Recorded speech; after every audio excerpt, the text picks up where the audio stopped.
Evan Carmichael is an author, speaker, and a YouTuber who Gary Vee called a content DJ that inspires people. He went from making $300 per month and being a shy introvert to having over 300 million people watch his YouTube videos.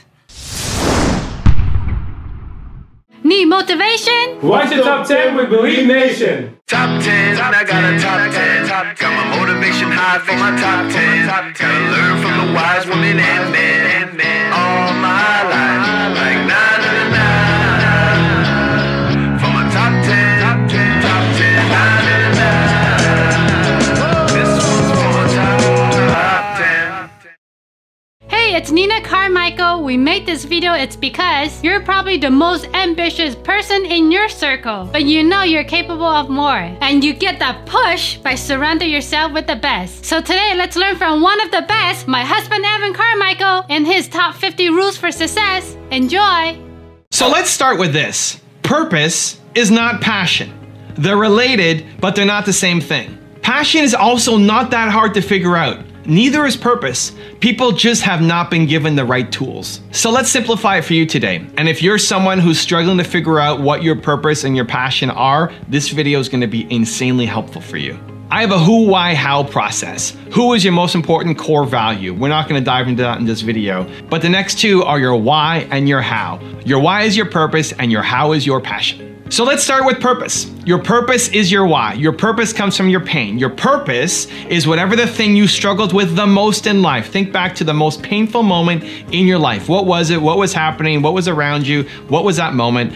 For positive, entrepreneur, optimistic people, this actually might be a challenge. For me, it was a challenge because I don't want to think about the bad past. I don't want to think about what happened to me. I'm focused on what I'm doing now and going forward, not rearview mirror stuff. What happened back then doesn't matter, except it does. Because the thing that will fill you up the most is helping people who are currently going through the thing that you struggled with the most. So whatever was the most painful moment in your life, from when you're born until right now, that you can remember, not physical pain, psychological pain, mental pain, the thing that made you feel terrible. What was that thing? Your purpose is to help other people who are feeling that right now. And so imagine who you are now and imagine who you used to be, whether that's a year ago, 5 years ago, 10 years ago. Go back to whoever that person was. Let's just say it's 5 years ago. Great. The person you are now can help the person who you were 5 years ago. You may not have all the answers. You're still on your path. You don't know everything, but you've grown. You've come out of the hole. You're better than you were 5 years ago. Talk to the person you were 5 years ago. Helping that person is your purpose. You've climbed up the staircase, right? You've grown. There's still a lot more stairs to grow. You don't want the staircase to end. That staircase is your growth, is your professional and personal development for life. You want to keep climbing. And every time you take a step, what you want to do is reach down and help somebody else up. But you can only help people to the extent that you've grown. If you've taken 8 steps on the staircase, that's all you can help people up to get to step number 8. If you get to 20, you can help people more. So we want to keep growing, keep climbing those stairs, and then keep reaching back and pulling people up and giving them a hand. That's your purpose for life. You'll like serving people and helping people, and it's tied to your core value, your who, your one word. We're not talking about it much in this video, but you'll just like helping people because service is hardwired into our brain. Helping people is hardwired to your brain. It has a similar impact on your brain as food and sex. It's hardwired. You'll like it. You want to help people. You want to serve. But who you serve will be different. It'll have a different impact. I love helping people in general, but if you're an entrepreneur, that's something extra special. There's so many great causes in the world. There's so many great causes. Why this instead of this? Because you have an emotional connection to it, an emotional attachment to it. Why? Because you went through it. Because you suffered through it, and you want to make sure that nobody else has to suffer as much as you suffered. Your purpose comes from your pain, period. It'll fill you up for life. Helping entrepreneurs will fill me up for the rest of my life. It will never get old. When I'm tired, when I have no energy, when I'm depleted, I will still meet with entrepreneurs because it fills me up. Your purpose comes from your pain. You have to find it. Now let's talk about passion. So your passion is your how. Your passion is the things that you're doing, how you're gonna actually execute against your why, execute against your purpose. What are you doing? It's great that you believe in entrepreneurs, amazing, but what are you going to do? How are you gonna go about doing it? So for me, it's making videos. For me, it's doing speaking gigs. For me, it's writing books. For me, it's helping people one-on-one. For me, it's doing events, right? That's my how. But that will evolve, that will change, right? I started doing this helping entrepreneur thing when I was 22 years old. And that started just by doing speaking. And then it became my website. And I had 100,000 plus pages of content. And then I shut the thing down overnight and I focused on YouTube. And it's been a 10-year plus journey on YouTube. And maybe in 10 years that's gone and I'm doing something totally different. I don't know, the how will change a lot. What you get passionate about, or to Mel's point about energy, what you get energy about will change with time. But it has to be connected to your purpose. Just because it gives you energy, it's not going to fill you up. It's got to be connected to a deeper source, which is your purpose. The difference between outstanding and average is what you do when it gets hard. People with an average mindset only do things when it's easy. Because it's easy, anyone can do it. But life is coming for you. Setbacks, they're coming for you. And that's what separates the average from the outstanding. Your goals, they don't count until it's hard. So I had a new guy on my team who was writing to me to say, Evan, it's super important, this is urgent, I need help with my schedule. I'm just not staying consistent, I'm not staying on my goals. I know what I want to get done for you, but also for my life, and it's not, unless it's some deadline or you're on me, it's not happening. I'm not consistent on it. How do I get going? How do I stay consistent?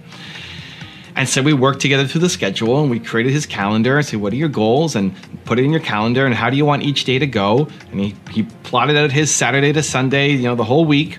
And then I asked him, okay, now put in your morning routine. What do you want to do every day? Right, so he plotted that into his calendar. Now he's got this weekly schedule of what he's going to do every morning and then every day doing different things and how he wants his ideal life to go.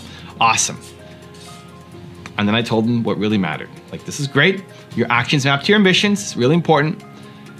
But following through on your calendar doesn't count until it's hard. Maybe today is going to be easy for you. Maybe tomorrow's easy for you because we talked, because you're motivated, because you're inspired. It's like, yeah, I'm going to go do it. Awesome. What happens when you don't sleep well?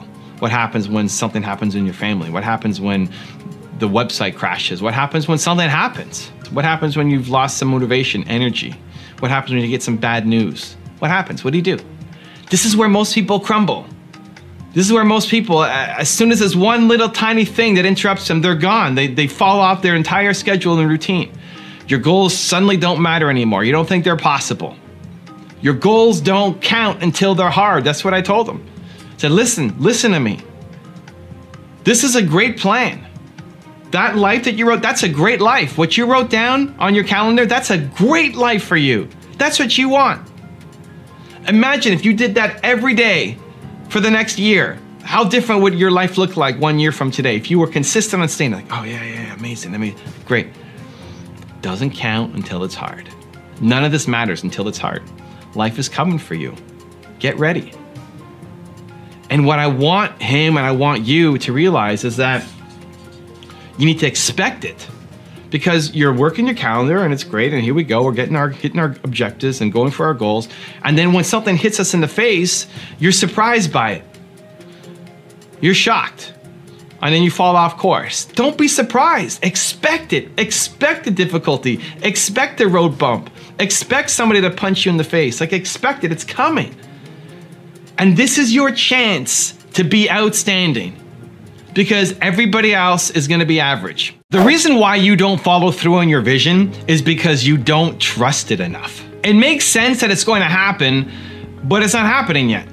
People aren't saying yes. There's no momentum. There's no money coming in. And you start to wonder, who am I to have this big dream? So then there's this temptation to give up and go do something else and not follow through on your vision. But you know in the back of your head, you know that eventually for someone, it's going to work out. You need to stay on it.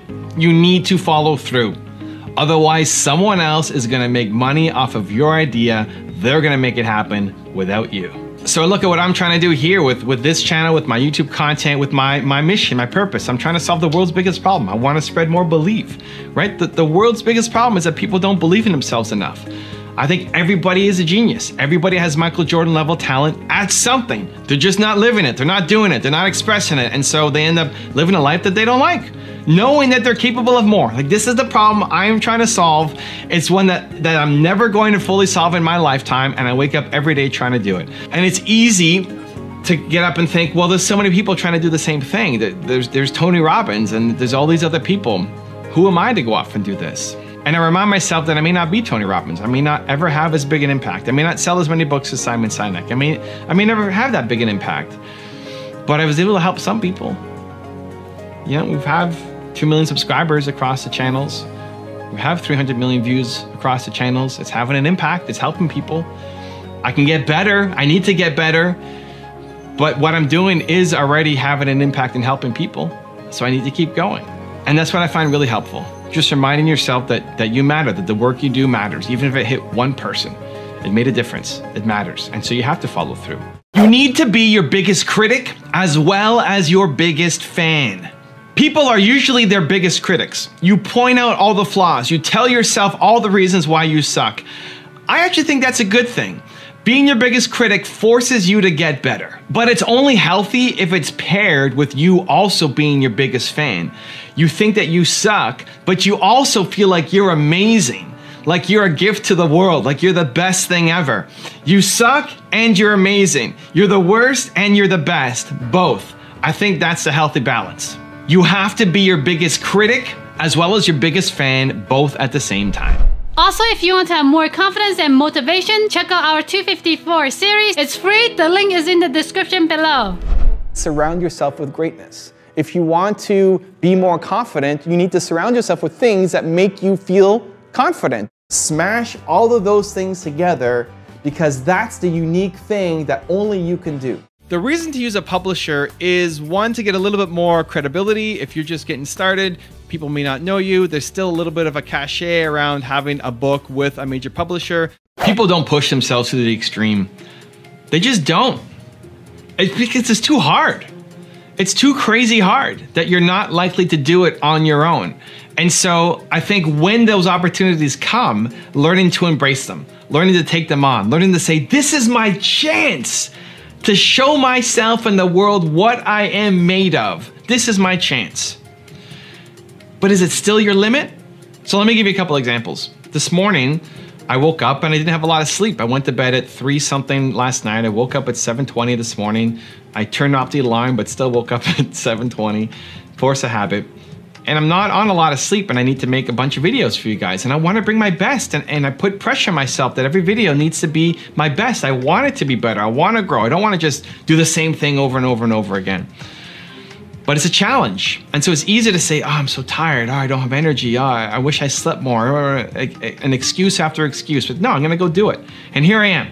And I've made, I don't know how many videos already today. I'm closing in on finishing up and I still have energy and I'm pumped for how it went. And the story I'm telling myself is I'm awesome. Like, I had very little sleep. It's not how I want to be living every day. But when that happens, what do you do? How do you stand up? How do you show yourself what you're made of?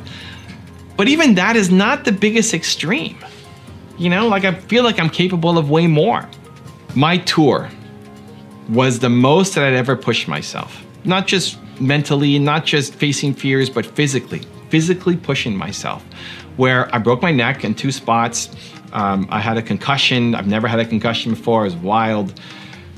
Don't wish it on anybody if you haven't experienced it yet. I had 3 staples in my head. I compressed my spine. It was brutal. And I had to cancel my event in Denver where I was because it was that night. And then the next one was going to be in Kansas City. This is what I wore for 60 days. I wore these and I took them off for 10 minutes a day. 60 days, right? Like, this is what I'm made of. This is what I'm capable of. I'm complaining about having 4 hours sleep. I had my neck broken and continued on my tour across the US for 30 more days and another 30 days here in Toronto, seeing entrepreneurs sitting in pain at the front of the room with ice packs and pillows and not quitting and going home, even though I was in massive pain. Like, this is who I am. And I'm complaining about not having sleep the night before, right? Like, perspective. The greatest point on the tour for me was in Kansas City. It was my next stop. We refunded everybody the money because I wasn't going to be able to go for 3 hours, but I said, hey, we already booked this hotel venue. You guys already booked your night off. Why don't you just come out anyway? Just come on out and I'll go for an hour and take pictures and say hi and just show some Kansas City love. And I showed up and we went for an hour and a half. And then my wife pulled me off because my lips were starting to get dry, because I wasn't being able to, answer questions as clearly as I'd like, because I was still suffering from the concussion. The neck pain is one thing, that's just sitting still. I can't do anything about it. But the concussion, you're not supposed to think. You're not supposed to have conversations. It makes the recovery worse. And so she was watching me like a hawk the whole night. She's watching me, and then she sees me start to fade. He's like, okay, that's it. I got to take Evan home. Quick pictures, and we got to go. I've never been pulled off a stage before. Never for sucking, or definitely for a physical issue. Never. It's never happened. This was me at my physical limit. That was it. I was done. I had actually nothing left. Like somebody had to come and say, you are done. The best, right? I mean, it sucked, but at the same time, it's like, man, this is it. I got to the edge. I got to the physical limitation. I can't go anymore. I'm being told I need to step down.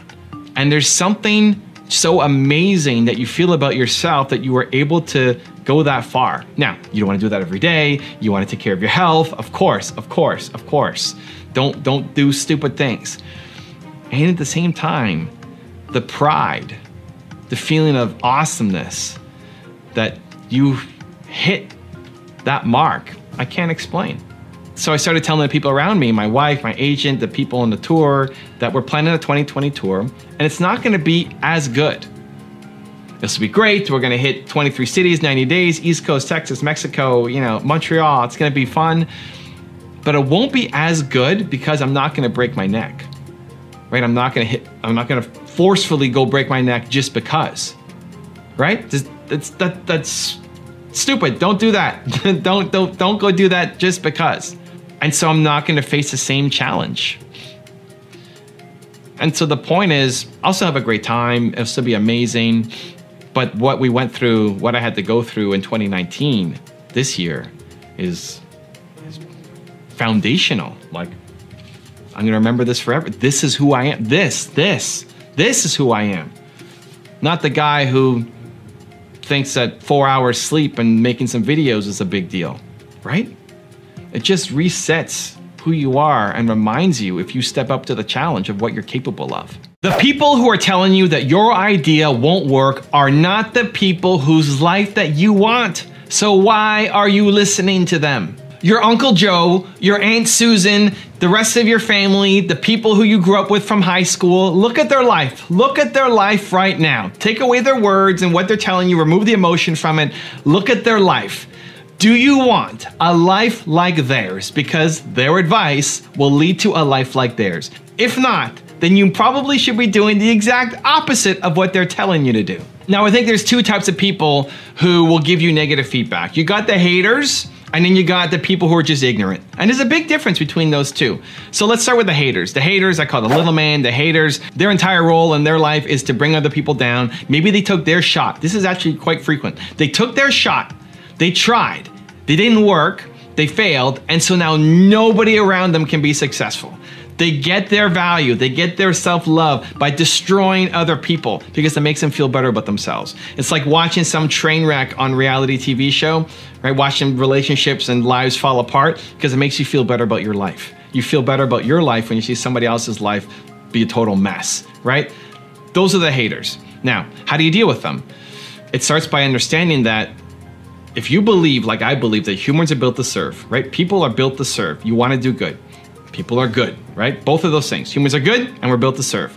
Then what would get somebody who is good and built to serve to leave a nasty, negative comment or to tell you that you suck or your idea is not going to work out? What would drive them to do it? They really hate their life, right? Like empathy is the first step. Just feeling bad for them, not sympathy and using that as a negative against them. Not saying, well, your life sucks, so I'm not going to... That's not gonna help anything. It's actual, genuine empathy. If the highlight of somebody's day is coming to this video and leaving a negative comment, it's okay. I feel bad for that person. If that's the highlight of your day, then you must be in a really rough spot if you believe that people are good and they're built to serve. And so what that does is remove the sting out of the comment. When somebody is raging on you that you suck and that your idea is never gonna work, having empathy to understand, wow, this person is likely in a really tough spot, that removes the sting of the words and allows you to then be more practical, less emotional, to respond emotionally and feel like, oh my God, maybe they're right. Maybe they have a point. Maybe I do suck. Say, wait a minute. This person, they hate their life. Why am I listening to them? Right? Just like the wake up call out of the head game that you're in. Listen to their advice. So those are the haters. Remove the sting and then allow you to make a practical decision. The second part are the people who are ignorant. They're your friends, your family, the people around you who they actually love you, right? Chances are your parents love you. Your mom probably loves you, right? Most moms love their kids. Your parents probably love you. So why would they be telling you not to go do something? Why would they be telling you advice against what you want to hear? Because they grew up in a different era. Your parents are pilgrims. Your parents don't understand the world that exists. Your parents don't understand that you can have a full-time business from this. It doesn't make sense. When your parents were your age, they couldn't do the things that you can do. So they want you to be successful. The people around you who love you want you to be successful. They have a different definition of success. Success to them looks different than it does for you because they're from a different era, and that's okay. Again, starting point is empathy. Understand that these words that are coming out of their mouth is love. They're trying to express love. They're concerned for you. They want you to win. They just have a different version of what winning looks like. Burnout is real, but I think most burnout happens because people are not doing the thing that they actually love doing. It's not just about being busy and keeping your mind occupied all day. You can be busy and hate your life and get burnt out. If I was an accountant, I would hate my life and burn out in a day because I don't like being an accountant. But doing this thing that I love, I put in way more effort, way more work, and I love it. It's been 10 plus years of still having my YouTube channel and I'm not burnt out. If anything, I'm pushing harder than ever before because I love it. And so I think it's not just about being busy, it's about being busy on the thing that is your mission for life. Now, compassion fatigue is a thing. Doing it so much that you burn out yourself is possible. But again, that is not why most people are burning out. Most people, I believe, are burning out because they're spending too much time, too much energy, too much effort doing things that they hate. And if you wake up and hate your life and hate the job you're about to go to, then there's no wonder why you feel like you're burning out. So I recently came back from going to Tony Robbins' event in Dallas. He invited me to sit in the front row, and super blessed and grateful to have Tony's support. And I went there with Alex, friend of the channel, who helps me run Toronto Dance Salsa. And we were on a super crunch timeline because Alex was teaching classes the evening before we left and then the day of the last event. And we rushed down there. Alex was flying in just to get to the event. He's late on the first day. We're rushing to leave on the last day. And it's nonstop. If you've been to a Tony Robbins event, it's all day, all night. It's 8 in the morning to midnight and then up again the next day and doing the same thing. And it's wild and it's fun, it's amazing. And my favorite thing to do whenever I travel is actually meet Believe Nation, meet you guys. And so all through the event, I wear my Believe hoodie, and I'm not wearing Grant stuff, I'm wearing Evan Carmichael stuff with the plane and the Believe on the back, and people are stopping me. And that's actually the best. It doesn't take away from my experience. Tony's often on stage at the top at the beginning of every event saying, hey, I have some friends of mine, you might know them, they might be celebrities, leave them alone, don't talk to them, let them have their own experience. And it always makes me sad when he says that, because for me, meeting you guys, meeting people who recognize me, and that's a group that I over-index because people who watch Tony videos, you know, they're probably gonna find my content. I like it more when people come and say hi. It adds to the experience for me. And then on the last day, before we rushed out to go to the airport, I set up a meetup, right? I had an hour open before having to get to the airport, so let's do a meetup. Let's do a local Dallas, Richardson, Texas meetup, right? And it could have spent the time doing something else or sleeping in or writing my book or doing anything else. But it's not burnout for me. Like, that fuels me. That gives me more energy. I love it. Hanging out with Believe Nation gives me more energy than it takes away.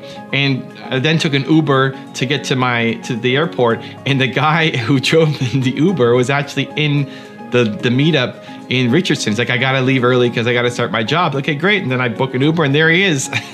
A total fluke, but amazing. And so it's a lot of work. You know, I was all day, all night not connecting with my team, not doing the things that I'm supposed to be doing, and then I still make time to be with people and make a 1 hour meetup because that hour was open. And it fuels me. But if it was something that I hated, just that half an hour, just 15 minutes, I'd start to feel like I'm burning out. Like, I don't want to be here. Like, this is terrible. And so I think it's really important that you're doing work that you love. That would be a burnout for other people, but not a burnout for you because you love it so much. You rarely regret the things that you do. It's what you don't do that you regret the most. It's all the missed opportunities, the times you wanted to say yes but were afraid, the moments that you wanted to bet on yourself but you were scared. Those moments, that's what you want to minimize, because it's way better to know and to fail than to never know at all. Self-confidence comes from doing difficult things, from trying, failing, getting back up, and trying again a different way. Your goals don't count until they're hard. You won't make yourself proud unless it's hard. And it's time to start making yourself proud of your effort. So I'm in the process of writing a new book. And I sent the book out to 30 of my friends and friends of friends to get their feedback. And I'm on a crazy deadline with the publisher. I got it here. This is the copy. This is what I gave out to 30 different people.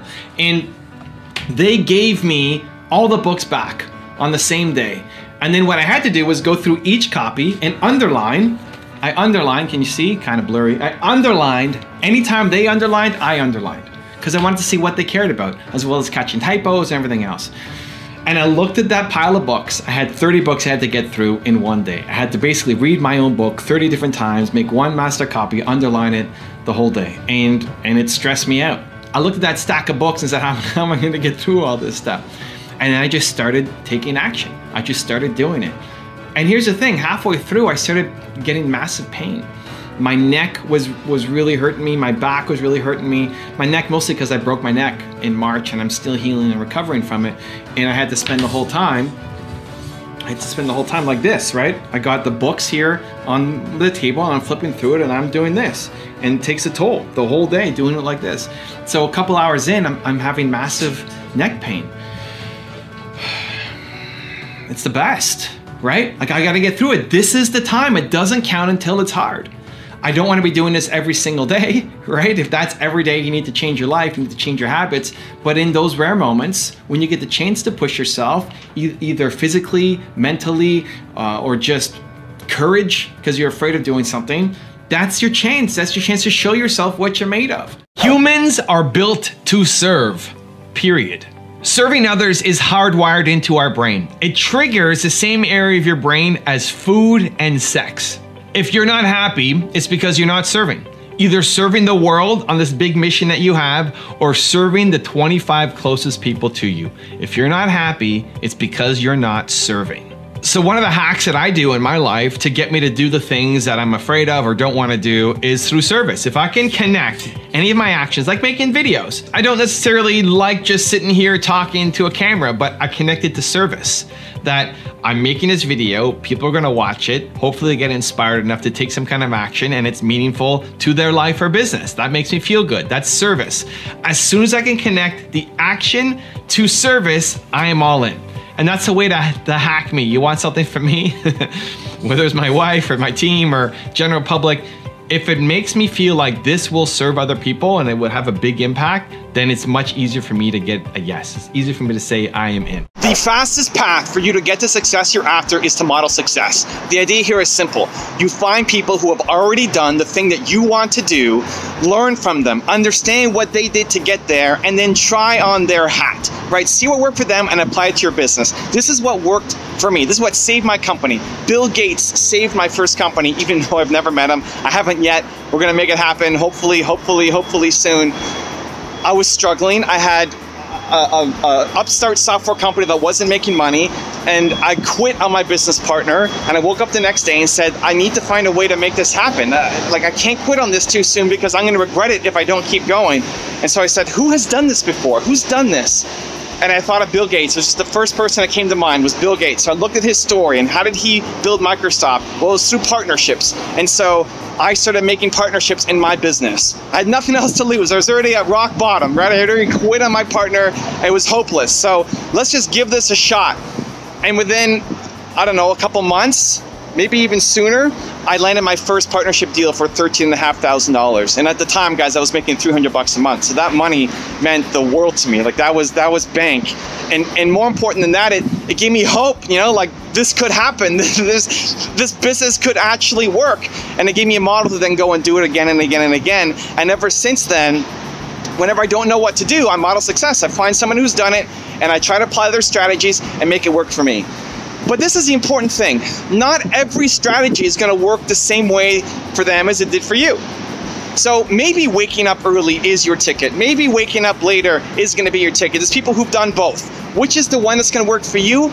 You won't know by sitting on the couch and thinking about it. The best thing you can do is just go and try. You try on their hat, right? Bill Gates did this. Dan Lok does this. Bruce Lee does this. Awesome. Try it. Try it and see. People prejudge so early. Your actions have to map to your ambitions. In a one-off situation, you can always be grateful for what happened. When I broke my neck in Colorado, I'm grateful for the opportunity. The opportunity to learn, to push myself, to get better, but did it map to my ambitions, right? Whenever you're stuck in a one-off situation, you can, yes, always default to gratitude, but if you get the choice, this is the difference between living an intentional versus a reactionary life. If you're just grateful for everything that happens to you and see it as a journey, yes, and you've learned, yes, great, but is it the journey that you want to be on? It's a journey that will get you to where you want to go. Because if the person who wants to hit the town ends up on the farm, maybe he's not happy. Maybe that's not his ambitions. Now, you might say that actually served him. That is something that he should have gone down, right? Every road leads to somewhere. But is it the road that you want to go down? Do your actions map to your ambitions? I think it's really important. The guy who climbed the tree, amazing, right? If his goal was to be there fastest, to take the shortest path, that's the path he should take. And yes, he was right and the others were wrong. He was right for him because he wanted to take the shortest path. Do your actions map to your ambitions? You have goals. Look at your calendar. Look at how you're scheduling your time. Look at where you're spending time, what you're doing it on. Will the actions that you're taking lead you to accomplish the goals that you're trying to go after? If yes, amazing. If not, switch things up. I think too often people have hopes and dreams and desires and ambitions, but then their schedule doesn't match up. You say you want to do this, but when I look at your calendar, it doesn't show me that you're doing it. If you want to have a YouTube channel, show me in your calendar where you're making YouTube videos. For too many people, it's never. You're just not doing it, ever. So then it just becomes a hope, a dream, a wish, a someday. Someday's not a day of the week, right? You gotta put it in your calendar. Make sure your actions map to your ambitions. Nobody wakes up every day and says, this is gonna be the greatest day ever. Not Dan Lok, not Evan Carmichael, not Tony Robbins, nobody. You wake up and you're tired and you have stuff in your eyes and you have lines on your face from the pillows. The difference between successful people is that they demand excellence from themselves to the habits and routines that they do daily.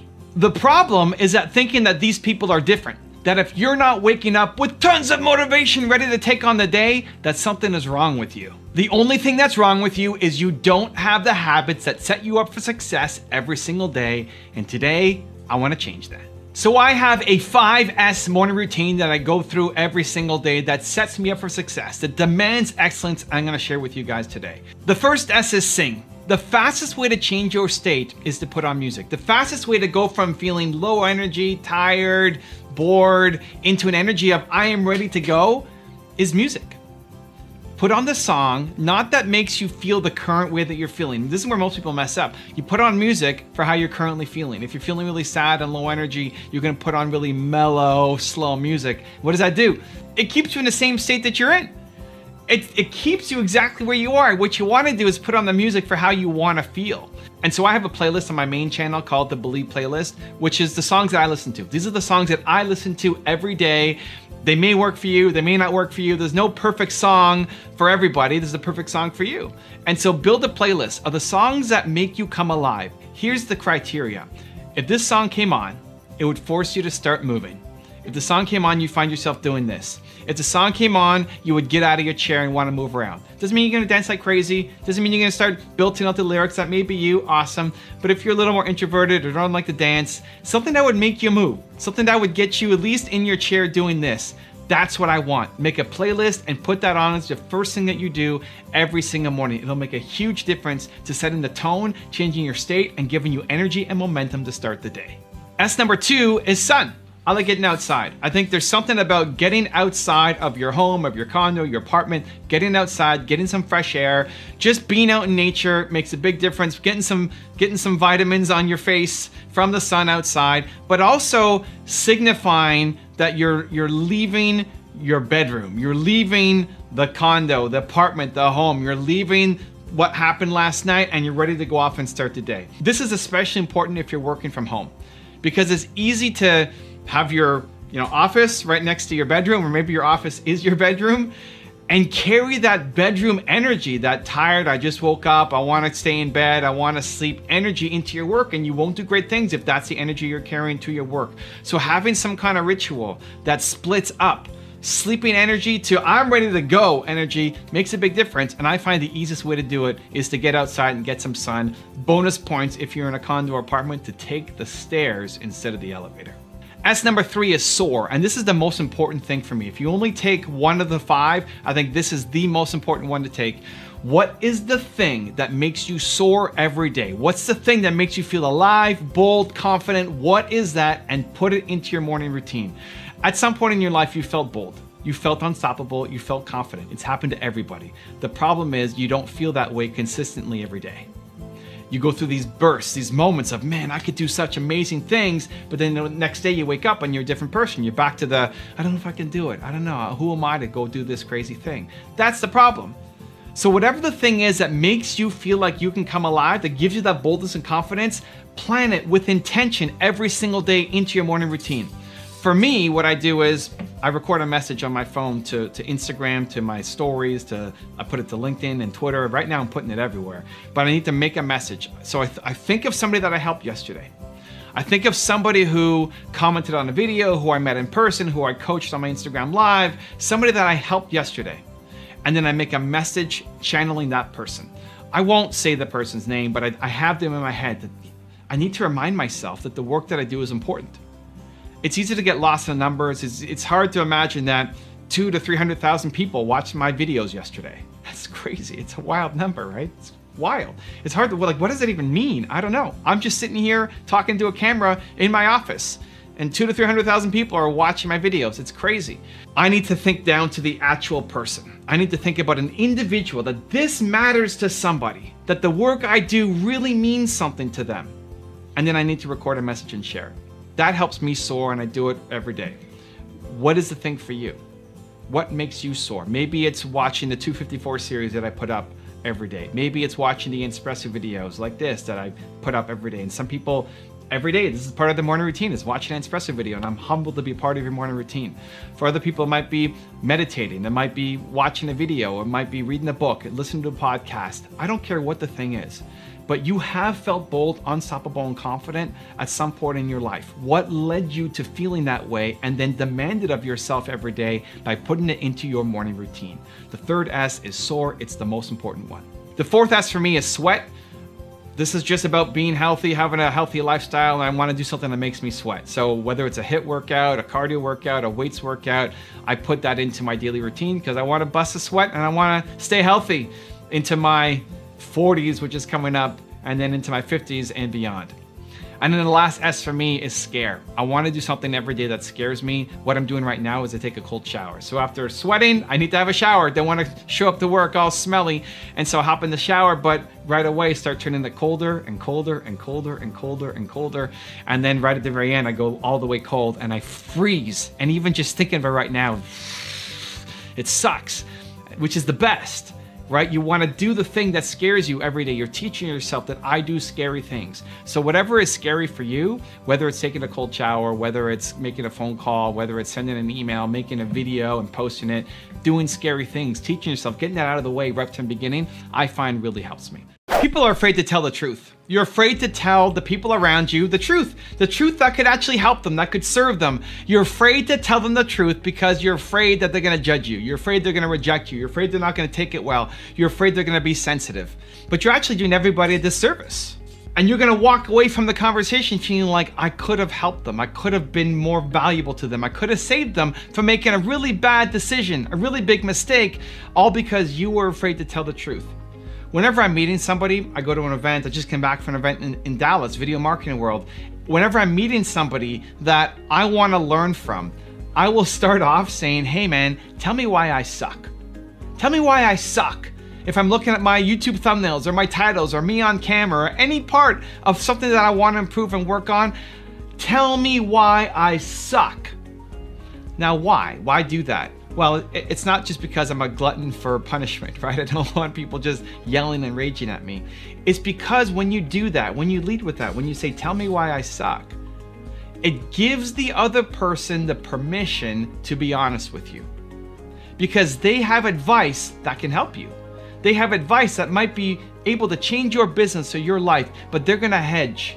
They're gonna play it safe. They're not gonna tell you what you need to hear because they're afraid of offending you. They're afraid of hurting your feelings.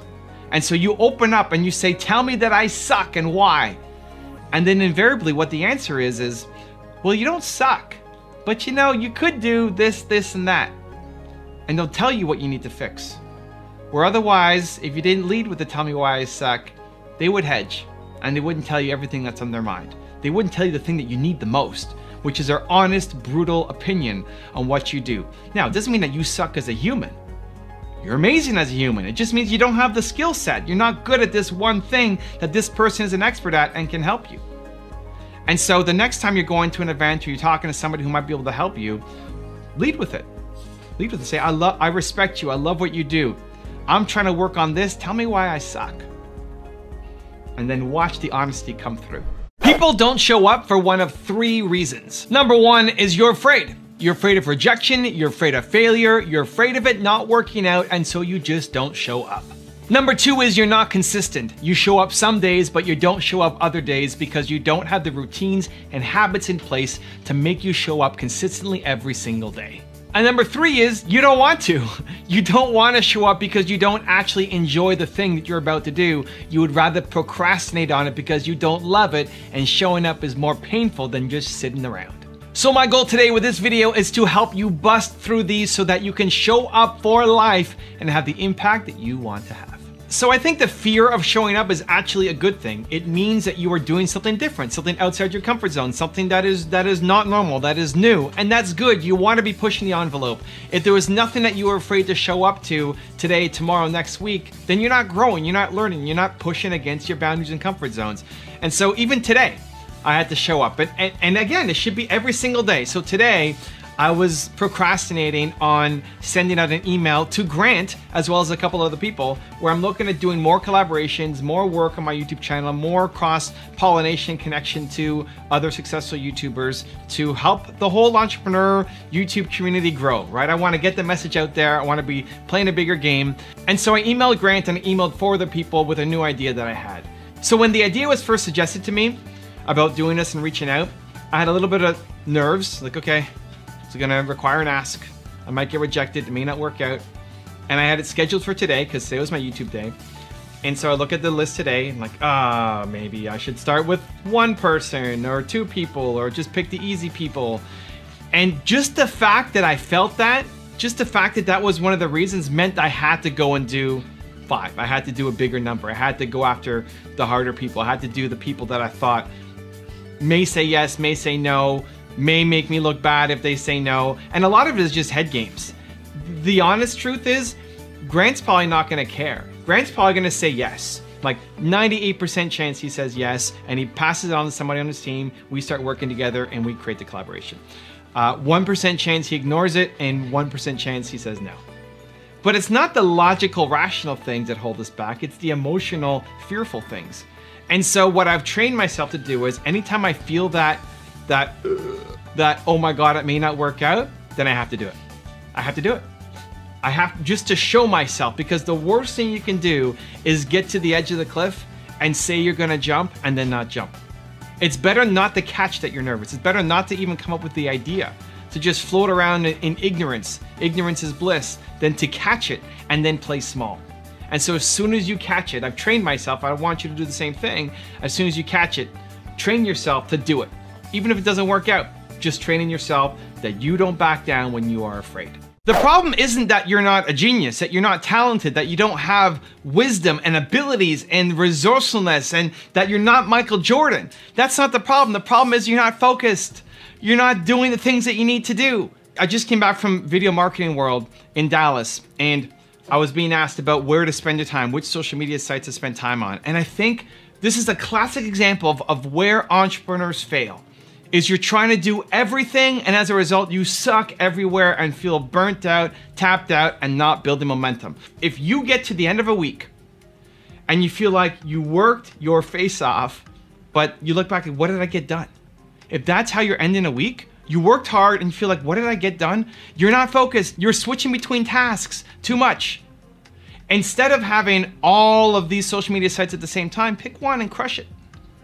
I quoted Andrew Carnegie at my event, at my speech. My favorite quote from him is, put all your eggs in one basket and then watch that basket. Everybody's saying diversify, diversify, diversify. Have 18 different multiple streams of income. Look at the people who are one person show with 18 streams of income, they're making no money. You're making $10 a month from this and $25 a month from that and 18 cents from this. You're not making money. Now, as you build and scale and grow and you have a team like I do, I've got 24 people on my team, okay, great, now it might be time to diversify. But as a solo person, you can't do everything yourself. And you are a genius, you have Michael Jordan level talent at something, and that's what you need to find. And that's what you need to spend as much time as possible on until you're making money, you can invest back into your business and continue to grow. This is why it's so important that you love what you do. It's why it's the #1 rule for success that comes up over and over and over and over again is people love what they do. The people who are winning at the highest level, they love what they do. That allows them to be relentless, because you could talk about being relentless and giving it all you've got and going all in and grinding and giving 110%. But if you don't love it, you're gonna quit. It may not be after a day, it may not be after a month, it may not be after a year, but you're gonna quit. When it gets too hard and you don't love it, you will quit. This is why so many entrepreneurs fail, because you're just chasing an opportunity. You're just looking at the fastest way to make a buck in 2019, in 2020, in 2021, the fastest way to make some money. You're gonna give up unless you love it. Now, money's important, it's gotta be in your top 5, but it's not #1. It can't be #1. If money's your #1, you're gonna fail. You just won't put in the work. The people who win have something that they put above money, and that's what allows them to wake up and be relentless and put in the work. You're looking at a guy here who sucked at making videos. You can go back on my channel, you can watch the first videos. I was nervous, I was shy, I still am an introvert, but it's through practice, through being relentless. I've had my channel for 10 years. I've made 5,000 or 6,000 videos across my more than 4 now, 9 or so channels. 5,000 or 6,000 videos, that's crazy, right? That's crazy, who does that? You have to love it. It doesn't feel like work. Making these videos is fun for me still. 10 years later, it's still fun for me. I'm excited. The second that it gets to be, oh, I gotta make videos, that's it, I'm out. Because the people who love doing it will crush me. I was looking at my YouTube thumbnail examples. I'm doing a YouTube course right now where I'm teaching people how to have success on YouTube, how to get your first 1,000,000 subscribers. Where is it? Get there, that gold button, get one of those for you, right? You're a thought leader, you're an expert. I want you to get 1,000,000 subscribers. That's the course that I'm launching right now. So I'm looking at my thumbnail experiments. I have 130 thumbnail experiments happening right now on my channel. I'm testing 130 different variations. Then I went to completed and what we've completed and gone through. 1,100 something completed thumbnail experiments, just on thumbnails. Just testing my thumbnails, we've done over 1,100 different experiments. That's crazy, right? Testing big changes like not having text on a thumbnail and making it purple and crazy colors, to really little tiny changes. Like, what if we just tweak this person's eyes? What if we alter the shade of orange? Just little tiny changes that most of you probably never notice. Why? I love it. I can't help it. I wake up and I think about this stuff, and that's what I want for you. That's what you need to be doing, and it can't be forced. Jerry Seinfeld calls it the torture that you can endure. The torture that you can endure. Most people talk about passion and purpose, which is great, but It's torture for other people. I think everyone is born an optimist, and then your environment sucks the soul out of most people. When you're a baby, you don't stress out about how you look, what you're wearing, or how you're smelling. When you're a kid, you don't hate your life and complain about the world. If there's negativity in your head, it was put there by someone. And if you want to change it, you need to change your environment. So I've had the good pleasure of seeing one of my friends, Mark Drager, a great friend of the channel, been involved with the channel for a number of years, become more optimistic, become more positive. And he was wondering, could I even do it? Is it possible? He was a guy who was naturally pessimistic. He had a lot of stuff happen to him, like we all have. A lot of situations, a lot of circumstances that made him see the negative of what's happening, of be pessimistic, of not being the typical optimistic, everything's gonna work out great entrepreneur. And so what changed? Over the past 12 months, he's made a significant investment in himself. I've been hanging around with him a lot more. We've co-hosted a podcast together. He's hanging around me, my content, Gary Vee's content, Tom Bilyeu's content more. He's been to Tony Robbins' seminar twice in the past year, brought his team with him, and he's slowly inching towards more optimism, more positivity, that more things are possible. Because of the negative upbringing that he had, it takes a lot of unwiring. It takes a lot of shifting your focus. It takes a lot of, with purpose, with intent, changing your environment, changing the people you hang out with, changing the physical environment that you're in to make a change.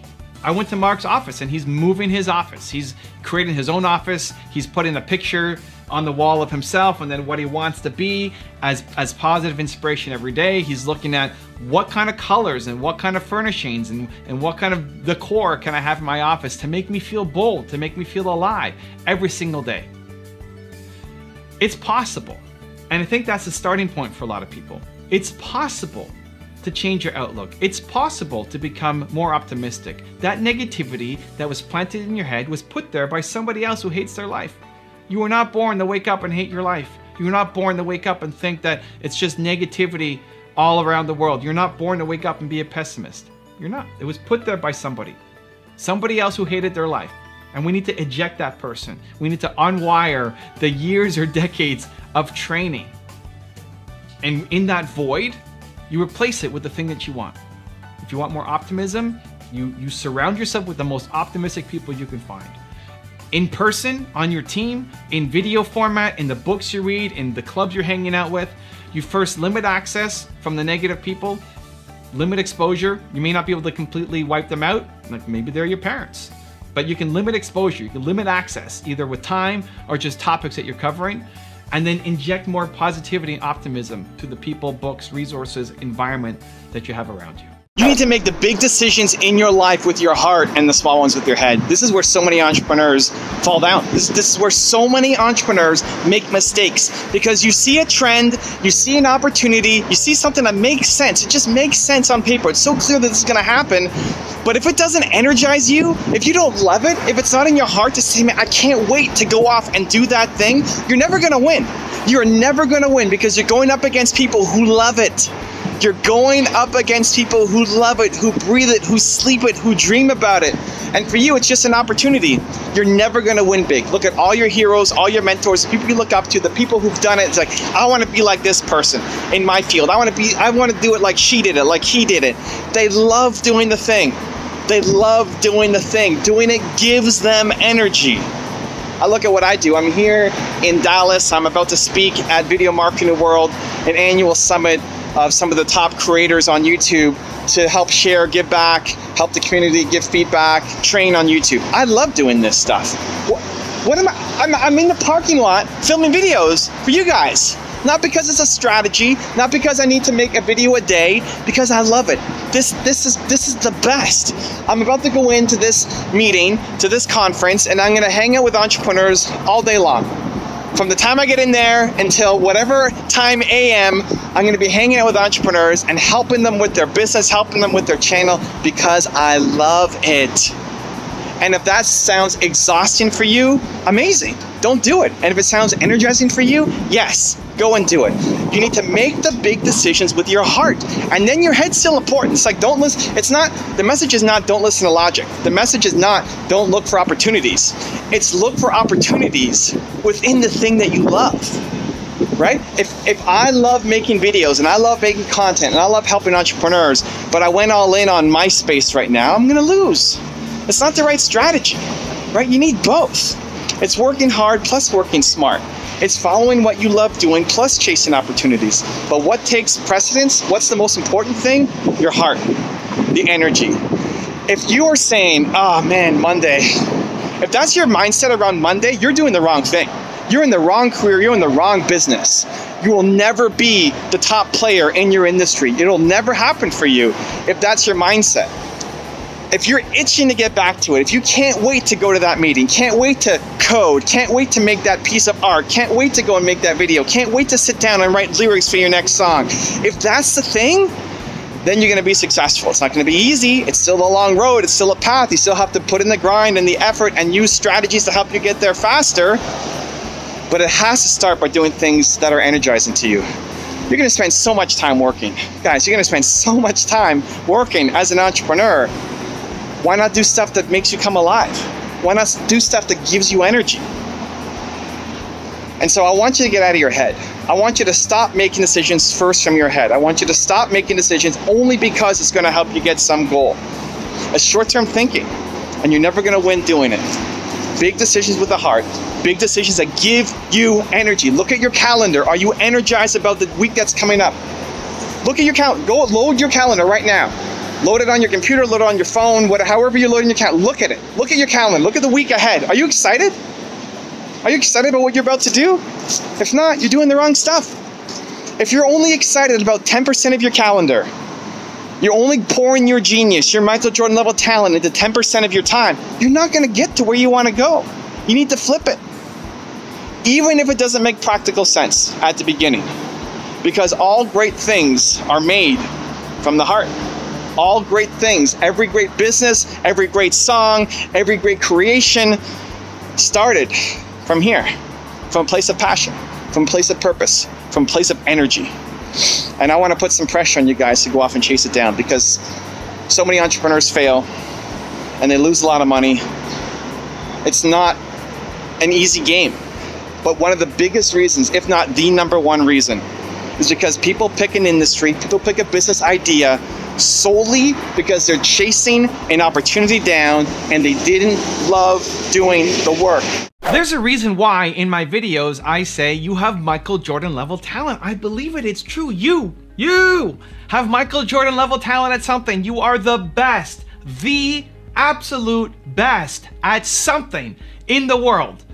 Most people, either one, don't believe it. They don't believe that they're world class at something. Or two, they found the thing that they could be world class at, but they don't have enough guts to chase it down. They don't believe in themselves enough to chase it down. Here's the thing. You need to first explore. You need to explore. You gotta search. You gotta say yes. You gotta try things. You don't know that Tim Hortons is your favorite coffee cup until you've tried it, right? You don't know that sushi is your favorite food until you've tried it. Sushi doesn't make sense. Right? This is how we think. Our logical brain starts to analyze things, and because it doesn't make sense, we don't try it. Sushi doesn't make sense. You're gonna take raw fish, mix it with rice, put seaweed around it, and then eat it. That sounds nasty, right? If you've never tried it before, it sounds nasty, but it's the best. A lot of the things that you might be great at, you are judging, you are dismissing because it doesn't make logical sense. You don't need to wrap your head around it. You need to wrap your heart around it. You have to feel it. You have to say yes and be willing to try it at least once. If you don't know what you're great at, you have to say yes and try things. And you pay attention to the feeling. The most important thing is you pay attention to the feeling. How did it make you feel? You might not be great at it.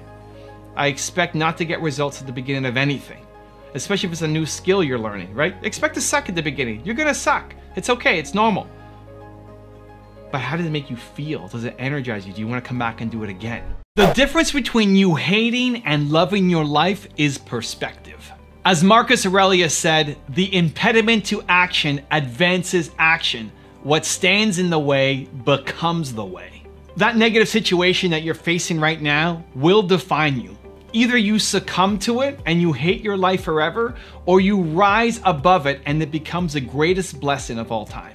The choice is yours, and I'm gonna show you how to conquer it. So you may have noticed that I have this armband on, this really colorful armband. What's the story? I have this on as a reminder to stay in a beautiful state. It's a reminder to myself every day. Now, naturally, I'm pretty optimistic and happy and positive, and I've trained and worked on myself to be even more optimistic and happy and positive, and consume things that make me even more happy and optimistic and positive. But there's still some times that I feel negative. There's still some times that I'm not proud of myself. The classic example for me is when I get interrupted. If I'm working on something and I'm in the zone and I'm focused and I'm building momentum and somebody interrupts me, I can be really short. I can be really rude. I'm not gonna say anything offensive or something that I would regret, but I could be short and rude, and I wanna change that. I don't want anything to knock me out of my beautiful state. At least that's my ambition, that's my intention, that's my goal. If I can get closer to it, I'll be pumped. It's the perspective shift. And so part of my daily routine is I put this on. I don't sleep with this on. At night I'll take it off, and then part of my morning routine is I'll put this on, and it's a reminder as I put it on that I wanna stay in a beautiful state today, that I might get interrupted, but I wanna be proud of how I deal with it. And then I look at it every day. It's hard not to, right? It's not just some little tiny, wristband. It's giant and it's colorful and it stands out, and it's a reminder every day as I'm typing. I see it there. I go, oh, yeah, beautiful state, let's go. It also something that when I'm talking to people, they'll ask me about it because it's a conversation piece. Why am I doing it, right? People are curious, they want to know. And so every time somebody asks me about it, it's a chance to tell the story again. And in telling that story, even now as I'm telling this story, it reinforces for me, this is why I have it on. This is why I'm doing what I'm doing. And so having some kind of trigger that brings that up, it really works for me. I think it could work for you as well. George Bernard Shaw famously said, "The reasonable man adapts himself to the world.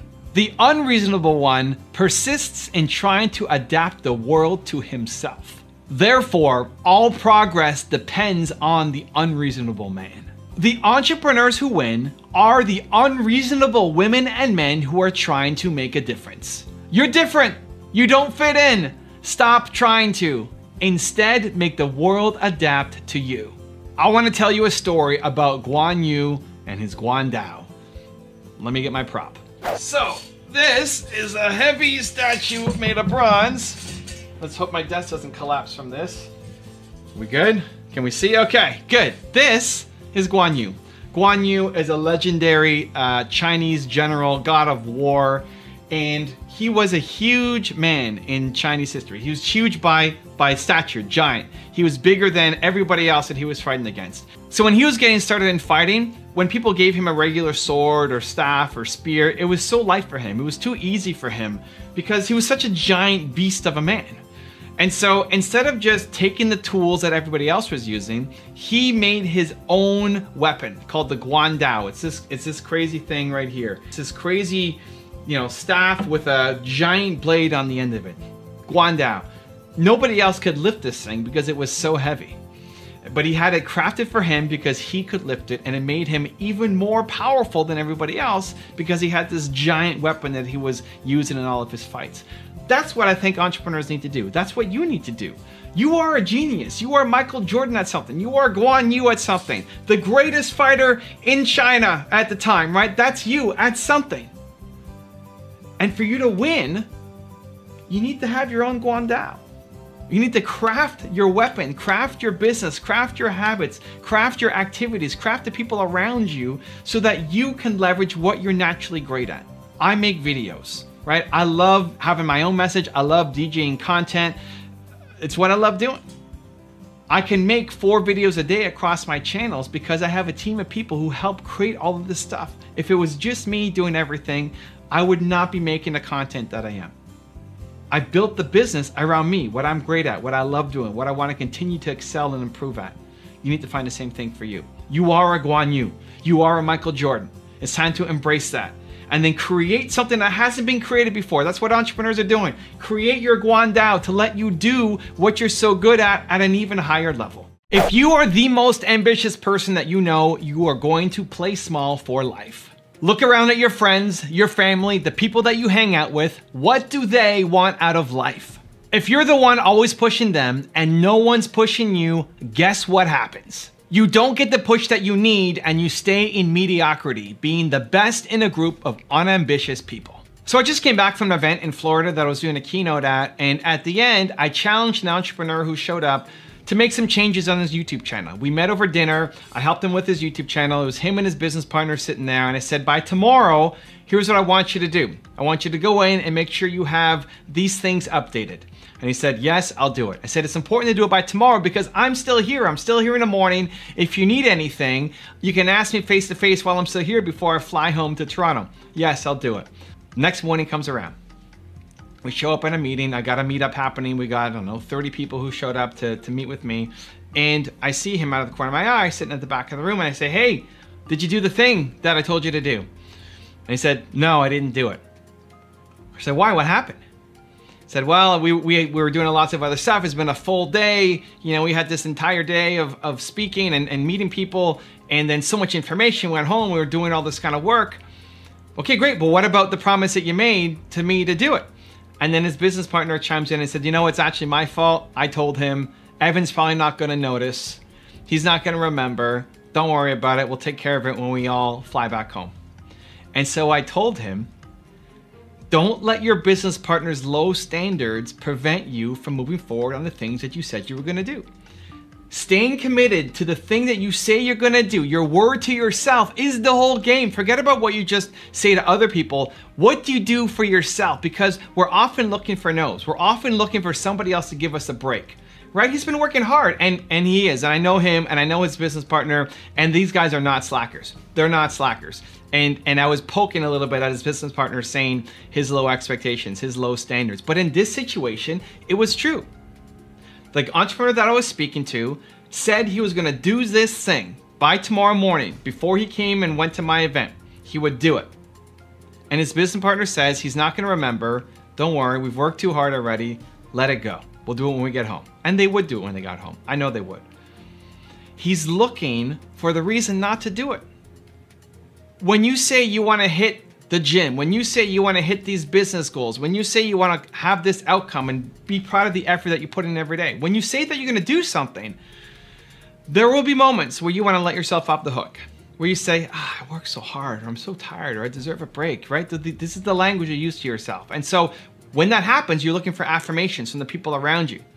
And if you are the most ambitious person in your friend group, if you are the most ambitious person, what's going to happen? They're gonna say, you already work so hard anyway. What are you talking about? Yes, of course. Give yourself the break. And it's the exact answer that you're looking for, because you want to give yourself a break. Now, if you're proud of your effort, maybe you should take a break. But it's not because somebody with lower standards gave you the pass. It's because you're proud of the effort that you put in. And so this is where it gets really dangerous. When you are the most successful, the most ambitious person from the people around you, they're always gonna give you a reason to play smaller. You can't accept it. You have to push through. You need to change your environment. The free leads you to the paid. If you have no momentum, no traction, no clients, then start for free. Prove your worth and build momentum. Give them something they can't wait to have again and pay for this time. The goal isn't to do free forever, but the free gives you the thing that you're missing the most, which is momentum in your business. So I'm pre-launching my book right now, Built to Serve, and people who buy the book in pre-order also get access to my private Facebook group where I help people one-on-one every week. And so the guy that I had on last week is a coach. He's a health coach. He wants to help people make transformations to their health because he made a radical shift in his health as well. And I said, great, well, how are you doing right now? Well, I have a couple of clients, but I'm still working at a restaurant. I want to be able to leave that so I can focus on this full time. Awesome. If you're a coach, what I need to see you is coaching. I need to see you coaching people. What I'd love to see now is an Instagram Live regular show. And what do you do on your Instagram Live? You bring on people who need help being coached through a health transformation. Because it's one thing to say, I'm a coach and I help people get these results. It's another though, to actually see people change. To have you go live with them one-on-one and help them bust through their limiting beliefs and their mindset and the issues that they're dealing with. And then to come out on the other side, by the end of the call, feeling hope, feeling invigorated, feeling inspired, because people will watch that and say, man, I want a result like that. They see themselves in the client that you're helping, and they then want it for themselves. Now, you get two versions. One will be free people. One will be like, can you do me? I'll take it for free, which is great. Don't say no, don't get discouraged, don't get upset. You want the free because the free gives you the content. And so if they're willing to come on and do live on Instagram with you for free, then you do it. And there'll be other people who say, hey, I love what you're doing. I need a radical transformation in my health as well, but I don't want to be on Instagram. I don't want to make it public. Can I hire you privately? Bingo, right? That's what we're looking for. That's when you start getting paid. The free leads to the paid. One of my favorite quotes of all time is, whether you think you can or you think you can't, you're right. It's usually attributed to Henry Ford. From all of the videos that I've made, all of the successful people that I profiled, from industry titans to monks, one of the things that they all have in common is the ability to focus on the things that they can do to improve their situation. There are a million reasons why your idea will not work out, and 8 while it will. Successful people focus on the 8 reasons why it will succeed, and unsuccessful people focus on the million reasons why it won't. So it's time to decide, which one are you? Smart people come up with really smart reasons why you can't do something. And it's true, there are a million reasons why you will not win. A million reasons. But there are 8 reasons why you will, and you have a choice. This is an important choice you have to decide. Are you going to focus on the million reasons why you are not going to win, or on the 8 why you will? So let's talk about being an introvert. I'm an introvert. I still am an introvert. I own my introvertedness. That often doesn't come across. You may not believe me. You might see these videos and think, Evan is so extroverted, type A personality. I'm not. I get nervous in big rooms. I don't like hanging out with strangers. I never talk to the people next to me on flights or the train or anything. I don't go up and say hi and introduce myself. I hate all that stuff. I hate small talks. I have zero need to be around people. If it's just me and my wife, I'm happy. I have zero need for contact to fill my social equation, whatever you want to call it. I'm introvert, I still am. But I use it as a positive. Where it used to be a really strong negative, I used to get into a fight all the time with my agent, and he said, the problem with you, Evan, is you don't want to be famous. It's like, you're right, I don't need to be famous. I don't need the spotlight. I don't want the spotlight. And it finally sunk in that in order for me to get my message out there, the more known I am, the more people will hear the message. And so how does an introvert become famous? Well, we'll see. Join me on my journey. We're in this together. We'll find out together. But the thing that gets me through all of it is, one, going in on the strength and turning that introvertedness into not an excuse, but into something that's empowering. I think as introverts, we listen better. I just came back from an event in Florida where somebody at the dinner table was saying, Evan, it's really surprising how well you listen. Like, yeah, because that's all I do. I focus on the person I'm talking to. I'm introverted. It's not about me talking, it's about you trying to get a result. I want to help you get a result. And so introverts are fantastic listeners. And so you actually want to help people make a change. You want to help be a great salesperson. You want to help be a great speaker. You have to know your audience. You got to know who you're talking to. You got to be a great listener. And I think that comes from being introverted. And the second thing is, having the passion and the purpose behind what you're doing gives you the strength and courage to do things that are scary. Getting up on stage and speaking is scary for me. My biggest fear is letting people down. My biggest fear is I'm going to disappoint somebody. And so when I go on stage, it's always a fear in the back of my head is that I'm going to disappoint these people, that they're not going to feel like they got their money's worth. When I did my tour earlier this year, that was my biggest fear. Is every 4 days I'd be taking a new stage in a new city, and I would just let people down. And I got to face that fear every day, every 4 days. Why? Because the purpose, it means something. And so, yes, you might be introvert. Yes, you might have a whole bunch of reasons why you can't win. But the people who win, look at your heroes. Look at the people who you love and you look up to. Look at who you respect. Look at who you want to be like. Look at their story. Look at where they came from. Chances are they came from a worse spot than what you currently have right now. The opportunities, the resources, the connections they had was worse than what you currently have at your disposal right now. The only difference between them and most people is they focus on the 8 reasons why they could win, and most people focus on a million reasons why they're going to lose. You're afraid of experimenting because you tie your self-worth to winning instead of trying. If you base your self-worth off how much you win, then you're only going to try things that you have a good chance of winning at. Thus, you play small for life. But instead, if you base your self-worth on trying, on the effort that you're putting in, you will fail on most days, but you'll end up accomplishing more than you ever thought was possible. So every time I go to a YouTube event, I'm always being praised by my thumbnails. People always say, Evan's got the best thumbnails, go look at his thumbnails, model his thumbnails, use them as an example for the best practice.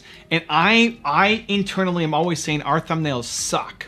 We need to get better. Sure, we might be among the best, but we need to get better. We could be way better than we are right now. Why have we become the best? Because I'm experimenting constantly. Most of my tests do not work. I use a tool called TubeBuddy. Shout out TubeBuddy, huge fan. We've done over 1,100 split tests on our thumbnails, where we run one thumbnail against another and one against another and one against another, trying to beat our best. And most of the experiments don't work. They just don't work. I recently ran an experiment of, on my main channel, putting my face on the thumbnail with the YouTube white border against Tony Robbins. And it tanked. It was like 80% worse than our current thumbnail. And that's okay. People don't like my face next to Tony Robbins. That is okay. I'm fine with it. I expect to lose. I expect everything I do not to work. But I'm willing to test it to see. I just recently came up with one thumbnail design where I made the background purple instead of black. Purple instead of black. And it actually did better. It did significantly better. And so now I'm testing it out on 5 more thumbnails to see, does the purple one do better than the black one? If that works out, maybe I roll it out across the entire channel. But it's very rare that I find the win. Out of the 1,100 experiments that we've done, most of them will not work, will never work. Even from the beginning, I'm thinking this is probably not gonna work, but I'm willing to test. That's okay. Even if the most likely outcome is failure, it's worth the test to see. You need to make the big decisions in life with your heart and the small ones with the head. Big decisions with the heart, small ones with your head. Why? Because your head only understands a world that currently exists. It's logical, it's practical, it keeps you safe. But your heart can create something new that hasn't existed before. It's why the #1 rule for success is follow your passion. All progress depends on what your heart tells you to do, and then you use your head to figure out how to execute it. So I just got back from an event that I was keynoting in Florida, and I was meeting these 2 entrepreneurs and helping them with their YouTube channel. And one of them is a really logical, head-first guy, and the other one is a more heart-based, passionate guy. And they were asking me, so that they're partners in the same business, and they're asking me, what's more important, logic or emotion? Logic or emotion? And they're obviously the guy who's logic-based thinks logic is most important, and the guy who's emotion-based thinks emotion is most important, right? You want to think that what you're great at is the most important thing. And I told them it's macro emotion, micro logic. Macro emotion, micro logic. You need to do both. So as I'm looking at their YouTube stats, I'm going deep into YouTube. I'm telling them all the data they need to know. I'm looking at the numbers and explaining your audience retention sucks here, we need to fix it. The percentage of subscribers coming to your channel is too low. All of this stuff. We're going deep into all their analytics. I can talk numbers for days. I love numbers. I love making data-driven decisions. But it's not the macro. The macro is the heart. The macro is, why are you on YouTube, right? Why am I on YouTube? Why am I making videos?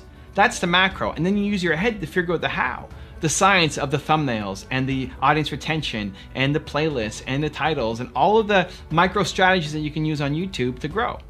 But it's macro emotion, micro logic. And so as I was explaining it to him, as I said, it was, listen, it's macro emotion. He said, but I was listening to you as you were explaining things to me. It was very logical. Like, yes, the tactics were very logical. But the delivery so that you would understand it and then go home and actually apply it is emotion. It's not logic. It's emotion, because logic can be everywhere. The answers can be everywhere. You know how to lose weight. You stop eating junk. You know how to get fit. You start working out. You can find it, but why are people not doing it? Because you haven't connected emotionally. The reason why you understood what I was saying and you're willing to take action is because of the way that I delivered the information to you. Because I had you control the mouse and go through and do it yourself. Because I was encouraging to you when you needed it, and I hit you in the face when you needed it too. Not with my hand, with words, right? It's macro emotion, micro logic. You need both to win, but just recognize the situation that you're getting into. Your big decisions with the heart and then you use your head to figure out how to do it. So it's common when you come up with a new idea for something, you make a list of pros and cons, right? And that's your heart often talking against your head, where you have this giant list and you say, well, these are all the reasons not to do it, but there's only one reason why I want to do it. And so if it's 10 con and 1 pro, what do? If you just look at numbers, you go for the con, but maybe the one reason why is you just love it. When your head and your heart are working together, it's easy. When your head and your heart are opposite, that's when it slows momentum. That's when nothing happens, because you want to do it, but it doesn't make sense to do it. You really love it, you have to do it, but there's no practical, logical, safe sense to do it. You need to get them aligned. Your heart needs to say, listen to me, brain, we're going. Now help me figure out how to get there. We're jumping. Now let's figure out how to make our parachute on the way down. That's how it is. Big decisions with the heart, small ones with the head. The secret to getting everything that you want out of life is to think big and act small. Think big. Have a huge dream. Create a vision for yourself that excites you, that you want to make happen. And then act small. Don't let the big dream be so big that it becomes so scary and you never start. Find the smallest possible way to just get started. Think big, act small. Otherwise, your dreams will stay exactly that. You don't do you because you're afraid of negative judgment. You're afraid of what your family will think. You're afraid of what your friends will think. You're afraid of what total strangers will think. You'll sing in the shower, but you won't sing outside walking down the street. Why? It's not because you're afraid of failing. It's because you're afraid of failing in front of other people. Until you crush that fear of judgment from other people, you will never accomplish the big goals in your life, and today I'm going to show you how. So last weekend I was in Dallas. I was doing a speech at Video Marketing World, which is a fantastic event put on every year in Dallas, where some of the top video creators come to try to help other people who are trying to get started in video marketing, build their business. And I had a really important session at the front, and I was nervous going into it, because I just made a big move on my YouTube channel. My main channel, I split into 8 or 9 multiple different channels. So now instead of just running my main channel, we got channels like this, which is dedicated to its own channel. Now, when I was thinking about doing a move, it was recommended to me by Matt Gielan, who's one of 5 people who I would really listen to for YouTube advice. There's 5 people in the world who said, Evan, you suck on YouTube. Here are the things that you should do to get better, right? I'm at the cutting edge. There's 5 people who I'd listen to. One of them is Matt Gielan, and he told me to split up my channel. Another one of the 5 is Jeremy Vest, and he told me don't do the split up. I've known Jeremy for a number of years. He's helped me a lot. I've helped him a lot. I really respect his opinion. He said, do not split up the channels. It's better to keep them all on one channel. And so I'm faced with the dilemma of which one do I do? And I decided that I'd rather know and fail than not know, that I would rather do it because I know what my channel looks like now, having all the videos on one channel. I know what that looks like. I didn't know what having multiple channels look like, and so I'd rather know and fail than not know. But here's the thing. Why do I tell this story? Because when I'm in Dallas, the person who was putting on the event was Jeremy Vest. The guy who told me not to split up the channels. The guy who said, this is a mistake, you shouldn't do it, you should keep all the videos on one channel. And what did I end up doing? I did the opposite, right? I did what Matt said and not Jeremy. And so I knew this question would come up when I was on stage, because everybody there knew that I had split up my channels and was wondering how it would work out. And my default response, as I thought about it, was I don't want to go deep into the story because Jeremy is here in the room and this is his event. He's not just attending, he's hosting it. This is his event. I don't want to make him feel bad. I don't want to make it seem like he's on a spot or that I wouldn't want to listen to his advice, because I love him and respect him and I love hearing his perspective. But the fact that I was afraid of it meant that I had to do it. That's something that I've trained myself to do, that I want you to train yourself to do as well. That the fact that you are afraid of what somebody else is going to say or think means you have to do it. You have to step into it. You can't teach yourself that when you think of something and you're afraid that you play small. It's better not even to think about it. It's better not to catch your insecurity. When you catch it, you have to train yourself to go off and do it.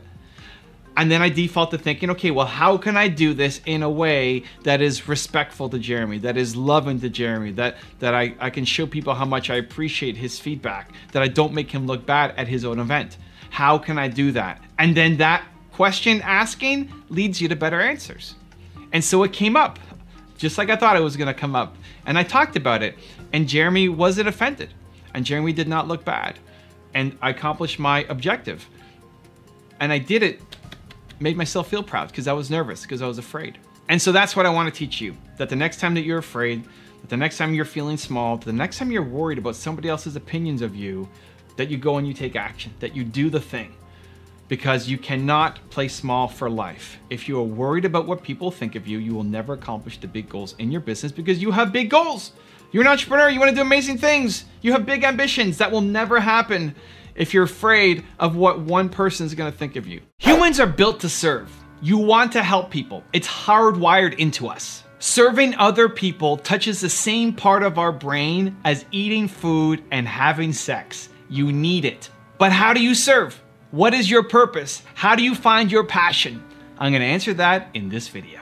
So earlier this year, I went across 90 days, 23 cities across the US on a tour, a speaking tour. And in my head, my plan was to talk about how to overcome judgment, how to take the 2% difference and just start acting on your ideas. And I had this template for what I wanted to talk about.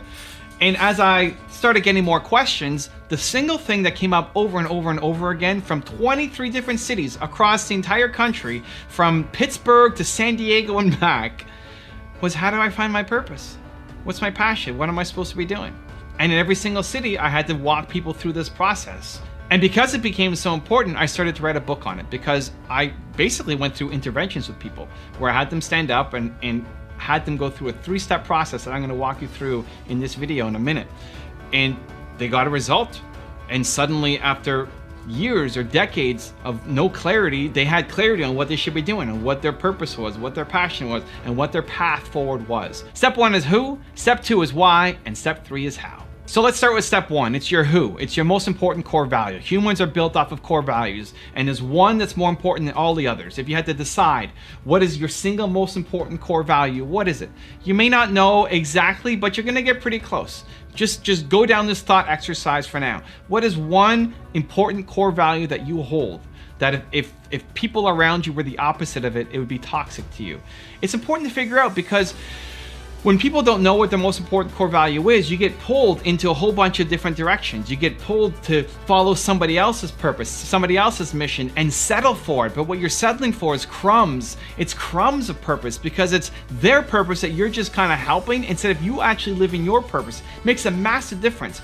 It starts with what is your single most important core value, and you can look at that by what are all the things that have made you come alive in the past, the people you love, the relationship that worked out, the thing you learned from your teachers the most, why you love those people so much is a common thread. And when you figure that out, it allows you to build a better life and business going forward with intention around your most important core value and bringing people alongside your mission to support you. So you're working with the people who are like-minded instead of having a random assortment of people who might have great skills with different values and it doesn't work out.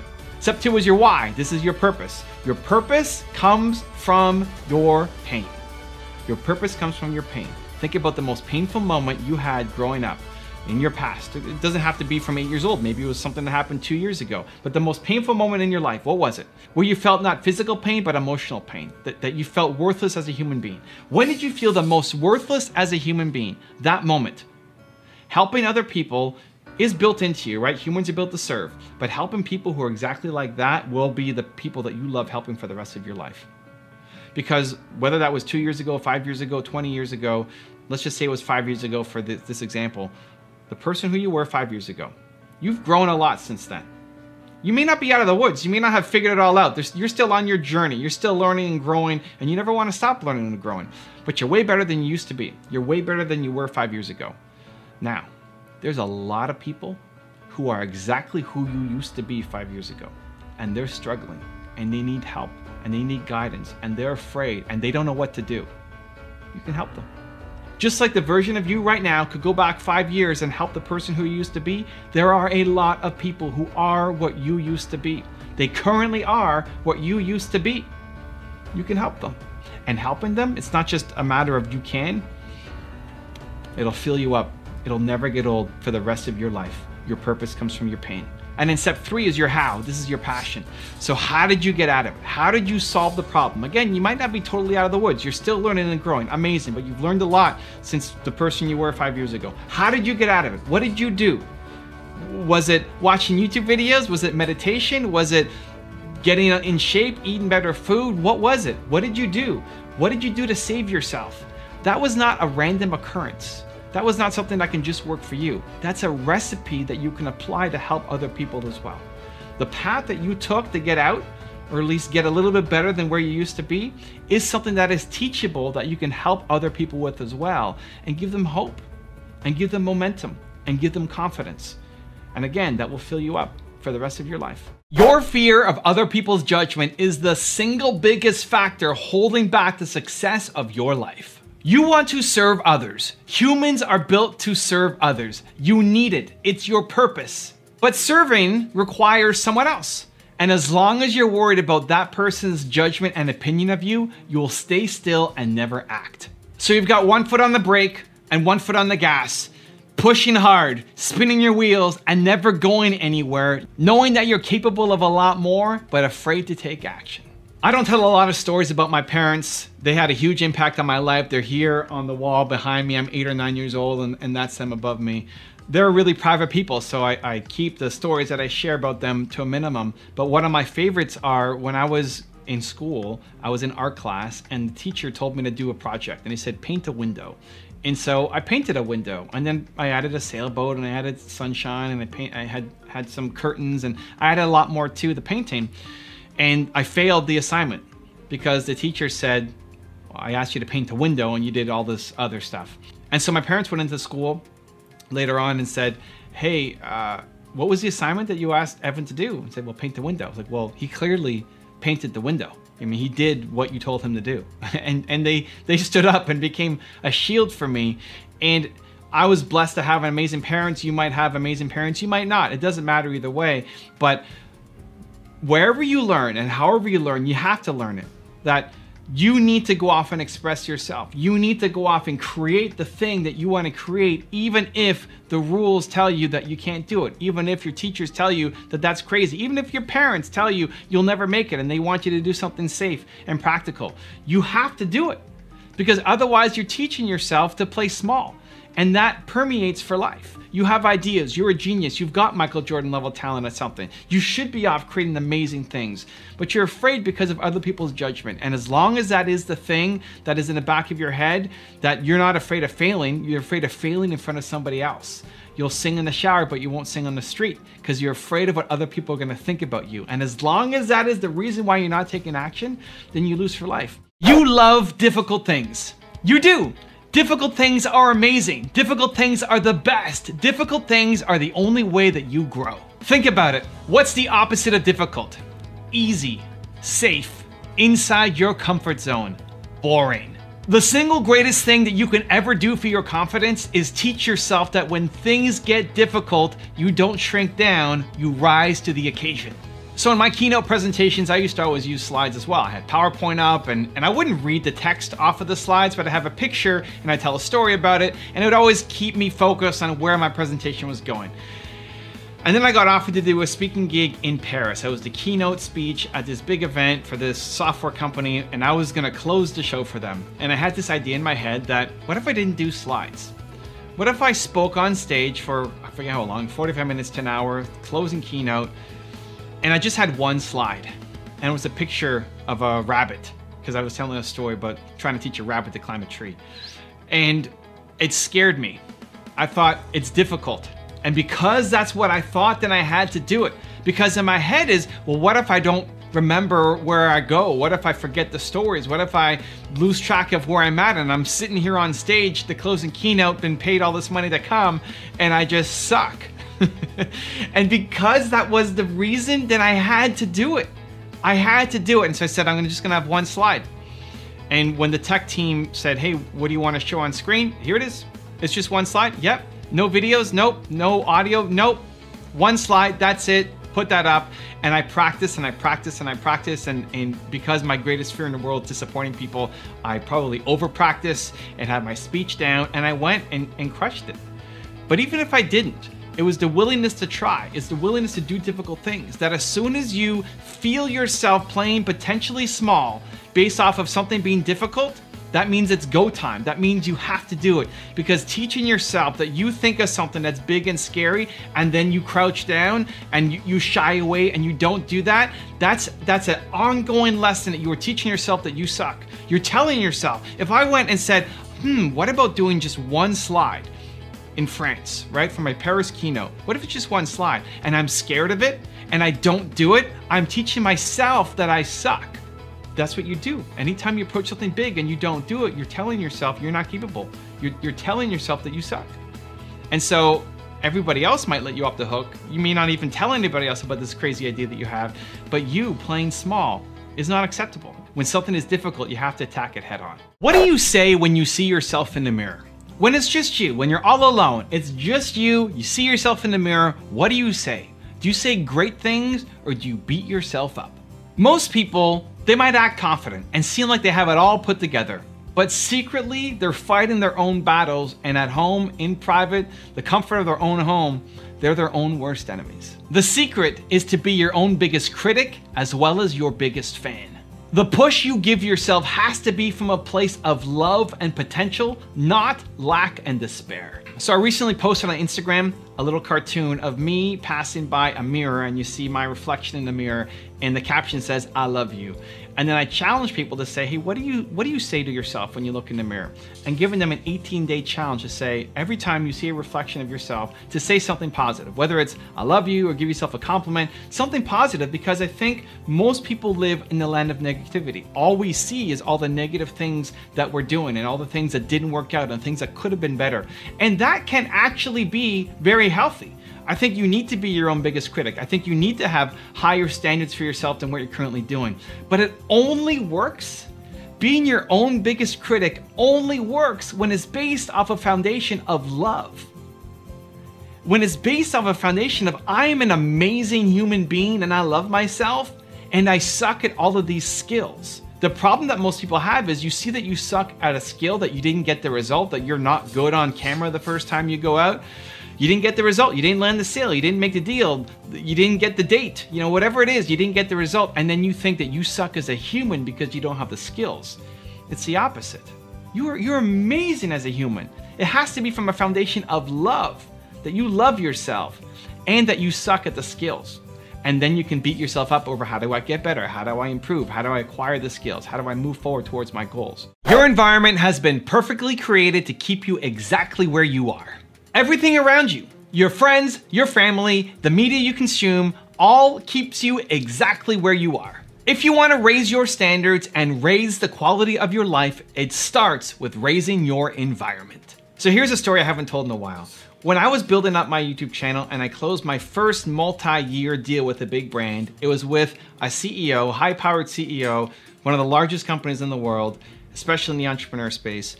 And it was gonna be me and him on my channel every month answering questions from you guys, from the audience. We did a live stream every month. And it wasn't me interviewing him or him interviewing me, it was both of us talking about a certain topic and then taking questions. And I remember driving with my dad, he was getting a new car, and we had this long drive out. For whatever reason, the place where we wanted to buy the car was super far away, and so it gave us this chance to talk in a car, and I just told him about this new deal that I had signed. I remember him asking me, Evan, what gives you the confidence to feel like you're on the same level as this guy? And he didn't mean it in a negative way. It was in a more awestruck way. It's like, man, look at where you've come from, because my family is very humble. Like, you have to be very humble. You have to appreciate what you've got. And so how am I now? How do I see myself on the same stage as this high-powered CEO, being his equal, answering questions? And the question took me aback, and I thought, you know what, he's right. I mean, if this was Evan of 5 years prior, I would have felt not worthy. I would have felt like I couldn't do it. I would have felt like this is too big an opportunity for me. Like I couldn't be the guy to do it. So what changed 5 years ago to where I was at that point? It was my content, it was my channel, it was all the videos that I'm putting up, because in my head, it was a big deal in that this is the largest deal I had signed for 3 years, but more that I'm around Oprah every day and Dan Pena every day and Kanye West every day and all these people every day. And so I feel like I'm with them.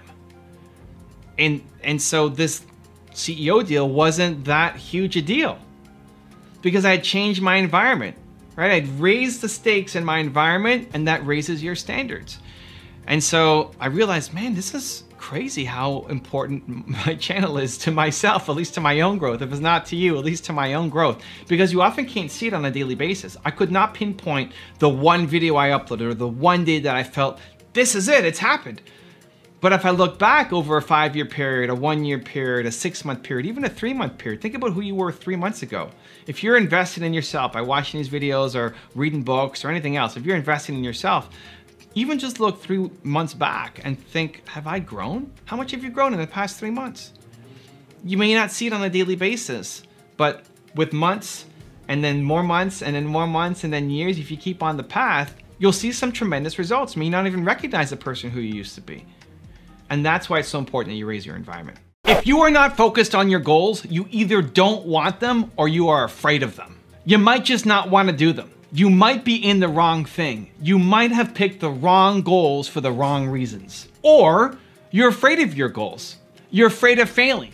You're afraid of it not working out and what that means. Either way, the answer is action. If you don't love it, move on immediately. And if you're afraid of it, move into it immediately. Focused action is always the answer. So one of the entrepreneurs that I've invested into, his name is Alex. He helps me run Toronto Dance Salsa, which is the largest salsa dance school in Canada, maybe North America. And we're sitting down reviewing his goals and reviewing his habits and making sure that what he said he was going to do matches to him accomplishing his goals.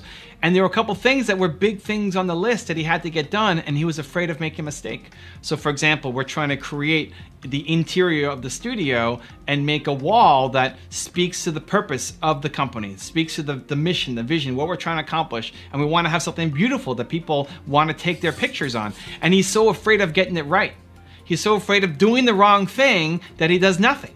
And every time he opens up the file to look at what he wants to do and different ideas, he's afraid he's gonna make a mistake. He's afraid he's gonna invest time, energy, dollars, my money into something that then when people show up, say, huh? And it doesn't work out.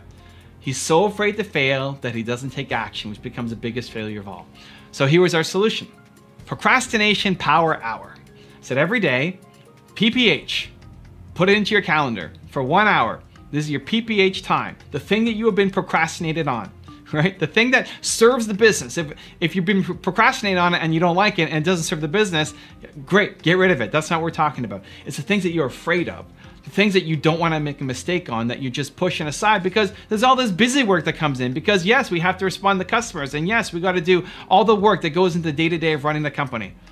But if you're so focused on just the day-to-day and never focus on the things that will actually help you grow, the bigger picture stuff, then guess what happens? You never do the bigger picture stuff. Especially if it's because you're afraid, then you have to take action. So we planned a daily procrastination power hour that he puts into his calendar, and he looks at it. When he gets there, he thinks, what am I procrastinating the most on? And he's got this list and he starts attacking it. And having that in his calendar is the thing that actually started building momentum for those big projects. What would the boldest version of you do? Think about your mission. Think about your goals. Think about what you are trying to accomplish. You've got what you're doing now. But think about what the boldest version of you, if you summoned the boldest version of you into existence right now, what would he or she tell you to do? So when I did my tour earlier this year, it was 90 days, 23 cities. And at first I wanted to do it for free. I love doing free coffee shop meetups every time I travel to a new city. And I told my agent, Steve, in New York, hey man, this is my idea. He said, you need to charge for the event. You gotta play bigger. You gotta do a bolder version of you. And it's freaked me out. It scared me because I don't want to disappoint people. And the idea of charging for something and then me disappointing people and then hitting that fear every 4 days, because I got up in a new city every 3 to 4 days for 90 days, was me being able to conquer my fears. And so Steve pushed me, and I have Steve's voice in my head. It's like, you need to play bigger. You got to do something bolder. What's the next step? And so I'm looking at my next tour coming up in 2020 around my book, Built to Serve, and I'm trying to think, how do I make it even bigger? How do I make it even bolder? Because what I've done has been great. And it's not trying to take away from what I've done. It's amazing. I'm proud of myself. I'm grateful. Awesome. And I know I'm capable of more. And I know I need to do something at the next level, because if I want to go off and accomplish my mission, I need to. Because at the rate I'm going right now, I'm not gonna hit 1 billion people. I'm not gonna solve the world's biggest problem. I'm not gonna have the impact and reach that I know I can have unless I demand more boldness, bigger scale from myself on a daily basis. And so for me, having Steve's voice in my head, having Elon Musk's voice in my head, having Steve Jobs and Ipa Giannini and my parents and Kanye West and Howard Schultz constantly in my head, the content that I make is for myself. It's selfish for myself, and then I share it with you guys, and thankfully you like it, so I can build a business around it and hire a team and keep creating more. What makes you bold? What makes you come alive? And how do you summon that creature on a daily basis? If you wake up and you daily, every day, consistently are bringing the boldest version of you, even for 1 year, if you woke up every day for 1 year and summoned the boldest version of you, your life is gonna look dramatically different 1 year from today. Stop thinking that you should be fearless. If you go through life fearless, that means you are playing small and not doing anything that is worth doing. You should be dreaming big. You should be pushing boundaries, and in that push comes fear.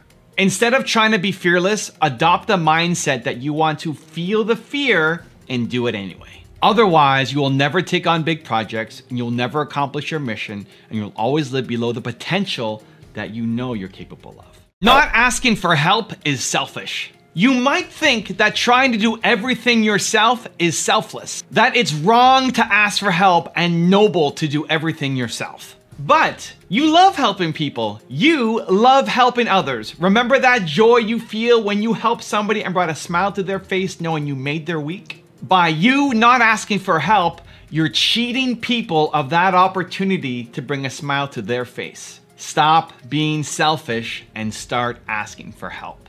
I came up with this idea when I was at a video game cafe. So here's what happened. I was on a call with one of my big customers at the time, and I was in Los Angeles, and we're doing a Google Live, streaming to my YouTube channel, lots of people watching, YouTube Live, I'm interviewing him, and then the internet goes down. Like, what happened? The power went out across all of Los Angeles.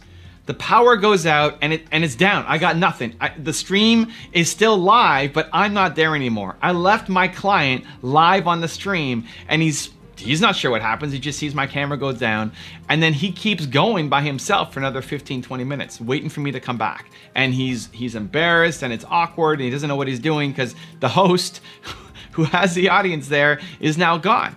And then eventually he just leaves because he said, well, I don't know where Evan is, but thank you guys for watching. And it put him in a really difficult situation. I felt terrible. I went back to watching the live stream after, like, oh my God, I can't believe that happened. Now, it's out of my control. The internet goes down in Los Angeles. What am I supposed to do? There's no power anywhere. So as soon as the power gets back up, I message my client and say, hey man, I'm really sorry about that. Let's reschedule it. Let's do it again when I'm back home in Toronto, where I know I have stable internet, and I want to do it again for free, no extra cost. Even though we had almost finished the live stream together, we're gonna do a whole other one for free just because I want to make this right for you. Great. So we come back to Toronto. It's like a week or two later. And my internet is pretty rock solid in my home office. I've never had an internet issue really happen while I was doing a live stream, but I wanted to make extra sure that this time nothing happened, because if something happened the second time, it would not be a good thing. So I asked my friend Jay Rise, and I said, Jay Rise, I need a place that has rock solid internet that I'm gonna do this live stream and nothing can go wrong. And he said, I got a place, it's an internet cafe that I go to. I'll introduce you to the owner, I know him, and you can do it there. Like, thank you so much. So we go there. I'm there an hour early. I'm setting up, I'm talking to the owner. I'm testing the gear, my microphone, the headset, all of it, the camera, testing all of it, just to make sure that everything is working smoothly. I'm nervous because the last time it failed on us. My client comes on, we go live for half an hour, I don't remember, and it was smooth, perfect, no issues, crisp, amazing internet, blazing fast speeds, great time with the audience, and we delivered an awesome product. Sigh of relief, right? I'm so pumped. I go talk to the owner and say, dude, thank you, man. It was perfect, no complaints, no problems, thank you so much. How much do I owe you?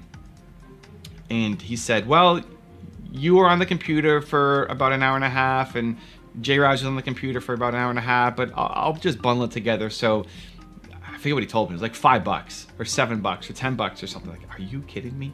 I would have paid $1,000. I would have paid a lot of money just to make sure that this went smoothly, because it's the relationship with my client at the time, right? I said, okay, well, great. Here's the $7 that you wanted. Awesome. Let me buy some stuff from behind the counter. Let me buy some snacks from my friend J-Raz. J-Raz was hungry. He needed to eat. So like, here's 20 bucks, 25 bucks. Let me just buy out a whole bunch of your snacks and give it to him. He's like, no, you don't have to do that, man. Don't worry about it. Like, no, I want to do it. Let me buy the snack. No, don't worry about it. The owner thought that he was doing a good thing. The owner thought that he was being selfless, that, hey, don't worry, but you don't have to do it, that just paying for the internet was enough for him. But he was actually being selfish. In that moment, he was being selfish because he cheated me of the opportunity of, one, saying thank you, I wanted to pay more. I want to pay more. You're cheating me of the opportunity to do it, and you're cheating me of the opportunity to help my friend J-Rise and give him some food because he was hungry, so we had to go somewhere else. You need to be willing to bring other people in. You need to be willing to ask for help. Yes, you don't want to waste your time. Yes, you want to be respectful. Yes, but people love helping others. We are built to serve. You want to help other people. That joy that you feel when you help somebody out, allow it to come into other people's hearts too. If you quit on something too soon that you still love, you will regret it for the rest of your life. If you don't love it anymore, quit. Move on. You will never win doing work that you hate. But if you love it, and you move on to something else, you will look back on this day and regret it for the rest of your life that you did not see it through. Most people spend their entire life living with regrets. Don't let that be you. The hardest decision I ever had to make in my life was being an entrepreneur. I struggled a lot with the decision, do I want to be an entrepreneur, and had this opportunity to make $300 a month and earn 30% of a company versus going to work at a job that I thought I wanted, a job that I'd been preparing myself for, that this is what I wanted to do. It was in my high school yearbook of this is where I was going to be. And here it was, earning 6 figures, traveling around the world, doing the investment banking that I thought I wanted to do, versus making $300 a month and owning 30% of a company. And the thing that allowed me to push through and be an entrepreneur was me saying, I don't want to live with regret. That I would rather know one fail than not know. And I gave myself a year. I said, I'm going to give myself a year to do this. I could always go back and get another job. It may not be the same job. It probably wouldn't be the same job. It may not be as much pay. It may not be traveling as much as this job was offering me to travel. But this entrepreneurial thing, this opportunity that I had, I never knew if it would come back again. Like, I thought maybe this will never happen to me again. And so I decided to go for it. And we struggled and it was hard, but I never ended up having to go back and get another job. And so if you're at an inflection point, if you're thinking about which path should I take, A or B, lean in with your heart. Stop using your head. Your head only understands the world that currently exists. Lean in with your heart and ask yourself, which decision will I regret more if I don't do? And then go take that action. I became an entrepreneur because I didn't want to regret not having at least tried. And a great moment in my life came a number of years later where one of the people I went to university with came back and said, Evan, I went down that path. I became the investment banker and I hate my life. How do I become an entrepreneur? And I looked in his eyes and I saw the desperation and the sadness and helped him, but also was so grateful that that wasn't me, because it could have been. If you want to figure out your purpose, you need to figure out what you stand for as a human. I brought a whole book on it. It's here. It's called Your One Word. It's about finding your most important core value. Who are you? When you understand what your single most important core value is, everything else becomes so much easier. So for me, it's belief, right? Belief is my single most important core value. How does that help? Well, with every decision that I make, it's seen through the lens of belief. Every video content that I make is about belief. It has to be. Every interaction I have, every workshop, every book, every meeting, all of it has to be run through the belief framework, right? The glasses of belief. If I'm hiring somebody onto my team, skills alone aren't enough. It's great that you can write copy. Do you believe in entrepreneurs? It's a big difference. So when you understand your core value, everything else becomes clearer and you're less likely to follow what other people want you to do. Everybody around you, they have a goal for you. Even if it's well-intentioned, they have opinions on what you should do with your life. Everybody around you. This is what you should do with your life. Everybody has an opinion. You don't know which way to go? If you don't know which way to go, it's because you don't know what you stand for, because you're standing on quicksand. But when you understand your one word, your who, your most important core value, it's like you're standing on a rock that nobody can push you from. So how do you figure that out quickly, right? I mean, this is 200 something pages. Let's boil it down super quick for you. You want to think about all the people that you love. Your favorite teacher, what you loved about your parents. Think about your favorite musician, your favorite band, your favorite song, your favorite movie, your favorite book, all your favorite things. The things that when you are around, consuming it, reading it, being with them, it makes you feel bold, alive, amazing, confident, unstoppable, right? We've all had those moments. It's just not consistent enough yet. We're gonna make it for you. It's just not consistent enough yet. And so write down a list of 5 to 10 things that make you come alive. Again, people, your favorite teacher, movies, all of those things that make you, that you love, like you could get lost spending time with them or reading them or listening to them. Then write down 3 keywords that describe each of them. So your favorite teacher, why did you love Mr. Jones? It's not because he taught you grade 4 math, right? There was something else about Mr. Jones that you love. Why do I love Seabiscuit, the movie? Because it's about an oversized jockey and an undersized horse and an owner that has no money and all of these things, and they all come together. It's believe, right? My parents taught me that I'm Evan Castrelli Carmichael and I can do anything that I believe that I can, right? And so through all the things that I love, believe is the common thread. What is it for you? You have to figure it out. You have to figure it out. It doesn't have to take you years of work. Just write down all of the people and the things that you love, 3 keywords for each. Like, do this. This is important. Just do it today. It'll make a huge difference in your life. It's worth it. This is the best 15 minutes you can spend in your life. Do it. Pause the video and do it. And then just see what comes up consistently. What word comes up over and over and over and over and over and over again? Chances are that's your one word. That's your who. Then when you discover it, you have to start living that life. So, if my one word is believe, then I got to think, okay, who around me is not believe? What am I doing that is not believe? What projects am I working on that are not believe? And it gives you clarity and forces some tough decisions. And the more unhappy you are right now in your life or business is because you are out of alignment with your one word. If I was doing something that was anti-believe, even if it made tons of money, I'm not going to be happy because it's against who I am. It's against my core value. Same thing for you. If you are unhappy, it's because you're doing things that don't align well with your core value and you don't know what your core value is, so fix it. Most people never manifest their ideas because you don't trust your ideas. That bold idea that came to you, that made sense to you in the moment, the next day feels too bold, too crazy, too insane, too not for someone like you. I believe that the decisions that come to you when you're feeling bold are actually the right ones for you and you have to take immediate action on, because otherwise your head gets in the way and talks you down from doing the things that you should be doing. So right now I'm in the process of looking for a creative director for my business, someone to look at all my content, suggest ways to make it better, to be focused on the branding and opportunities for me. And this was a suggestion from Mark Drager, friend of the channel, longtime personal friend of mine as well. He helped film my very first video. He's the reason why I did Top 10 Moves to Success. Long story with Mark, and he said, Evan, you need a creative director for your business. Creative director or brand manager or CEO, somebody to be in charge of all the creative decisions and getting me out on the stages that I need to be out on. So how do we make these videos better? That's that person's role. And so in my head, when he first said it, I'm a little afraid, I'm scared, like, oh, how do I find this person? I need to vibe well with them. I can't just bring anybody into that role. I'm a pretty weird duck, and so this has to be a good, long-term fit for me. How much is this person gonna cost? How do I fit into my cost structure right now with my business? How are we gonna deal with conflict? So it's all of the negativity, all of the things that are reasons why it's not gonna work.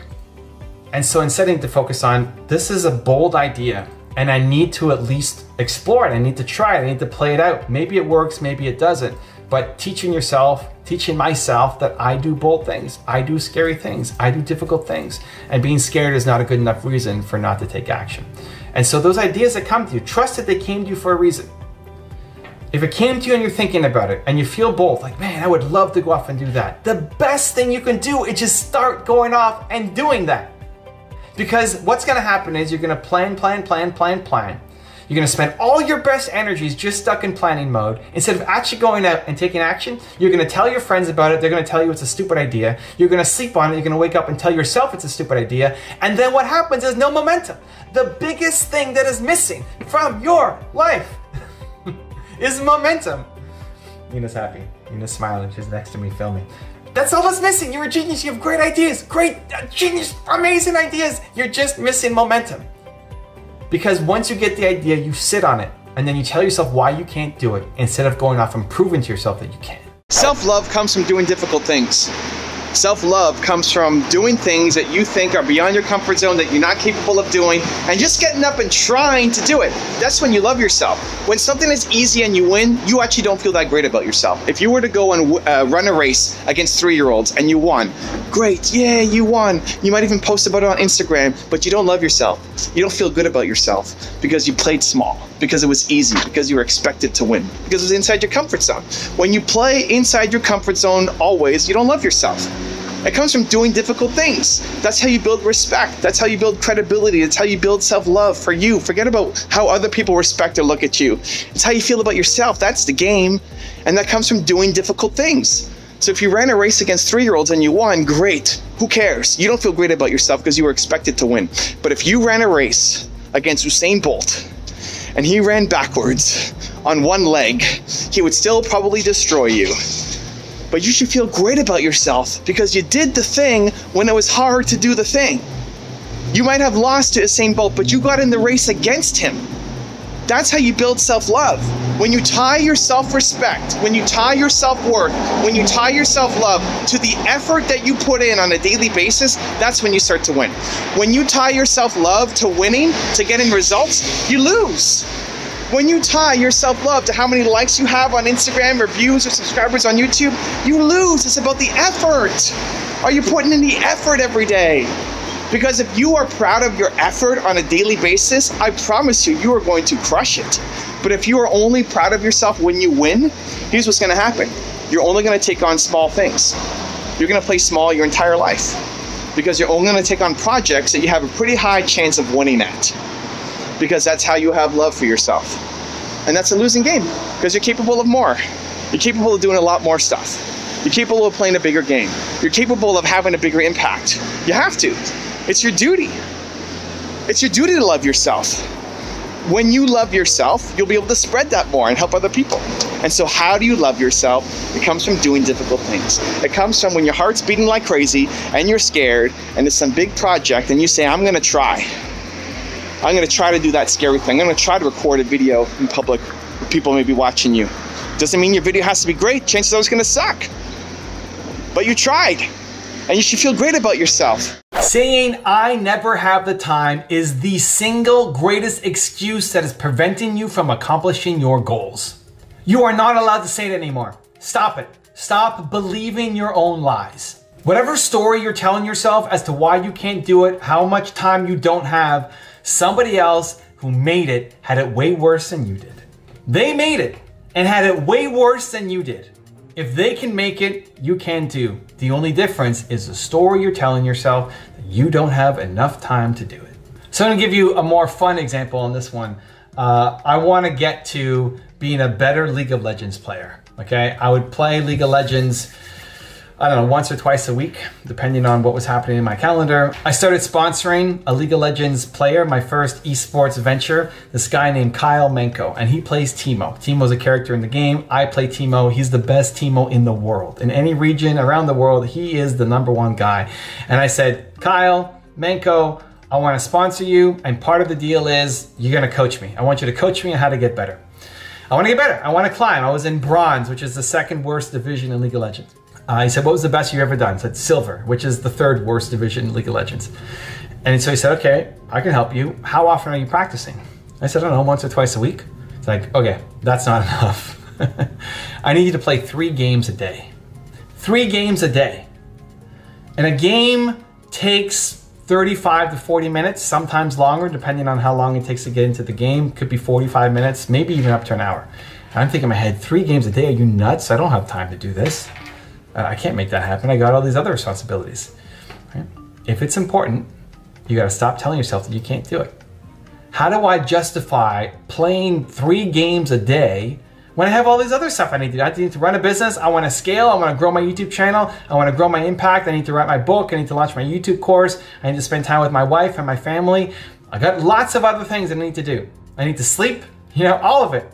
How do I justify spending 3 games a day to improve my TMO? I don't have the time.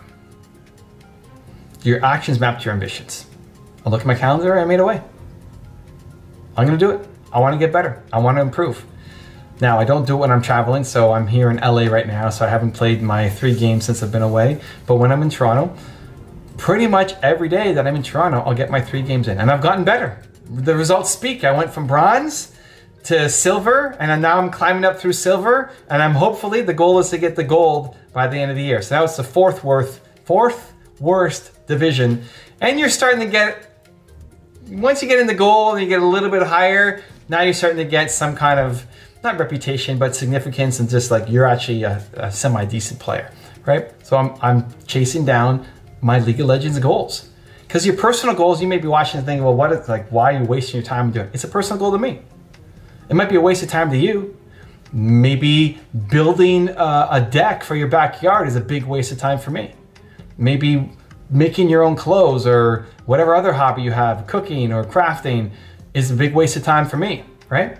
So don't judge somebody else's personal goals. This is a personal goal of mine. I want to chase it down, and I want to not tell myself that I don't have the time, right? As soon as you hear yourself say, I don't have the time, you're not taking control of your calendar. You're not taking control of your life. Of course you have the time. You choose not to prioritize it.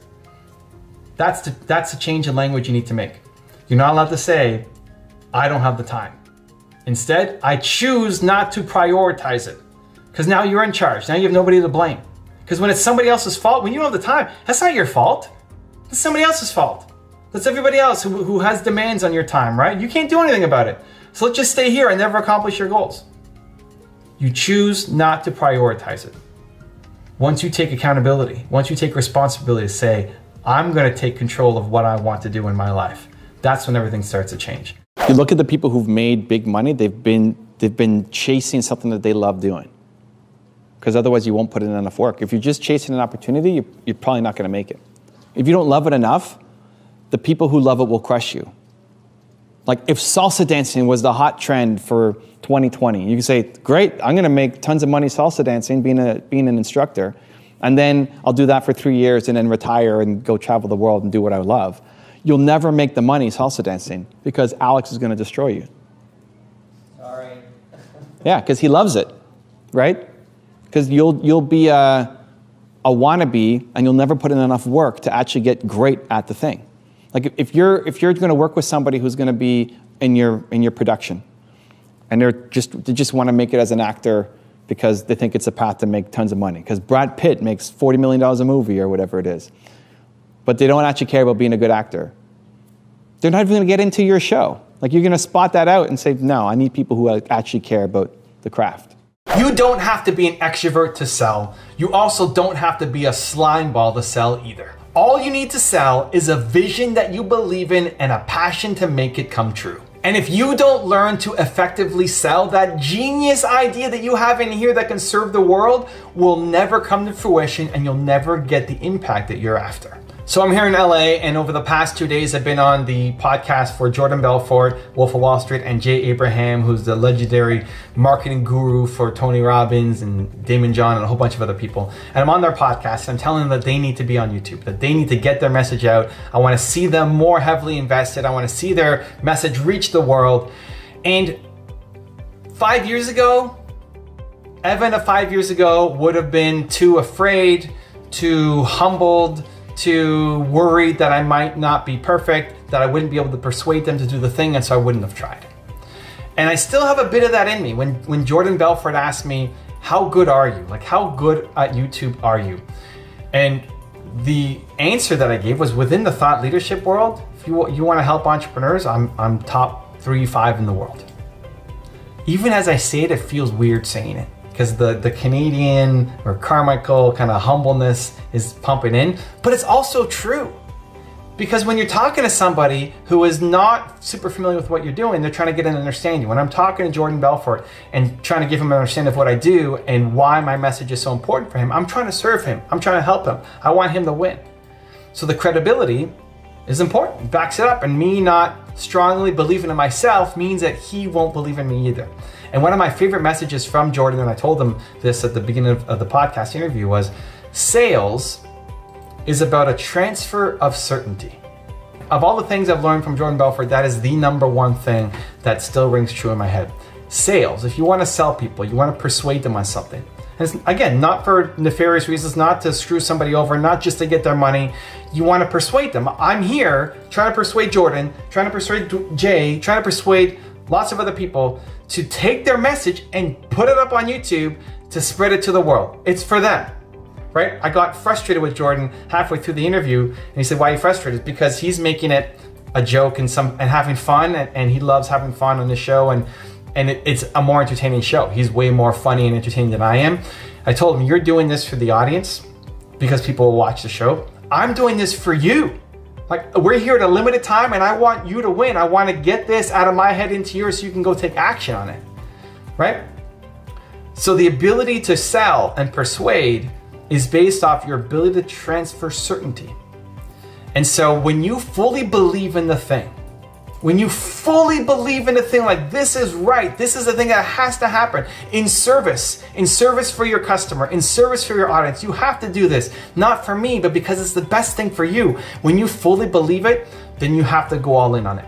You have Michael Jordan level talent at something, but instead of being world class at that thing, you settled for being just above average at something that you should not be doing.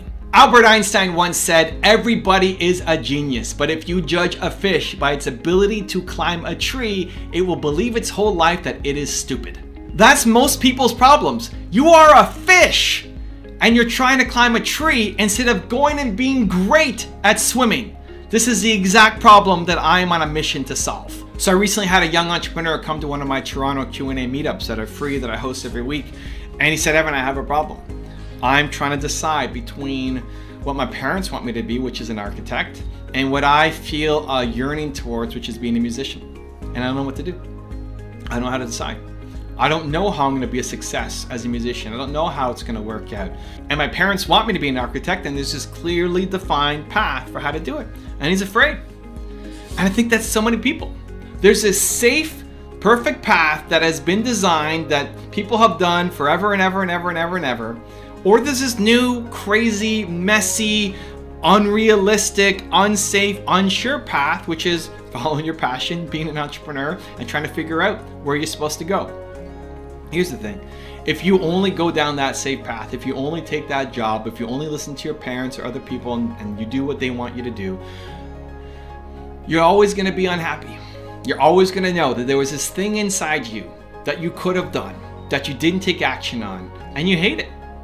It's never been easier to actually be yourself and build a business and have success being uniquely you. Right? This was not open to your parents and definitely not your grandparents. The ability to be an entrepreneur on the side, making money using your phone, is something that your grandparents don't understand. It's totally wild. And so you are a unique individual, right? You are, I am, we all are. You have unique interests, personality traits, belief systems. You're unique. You need to do something unique. If you are unique, you need to do something unique.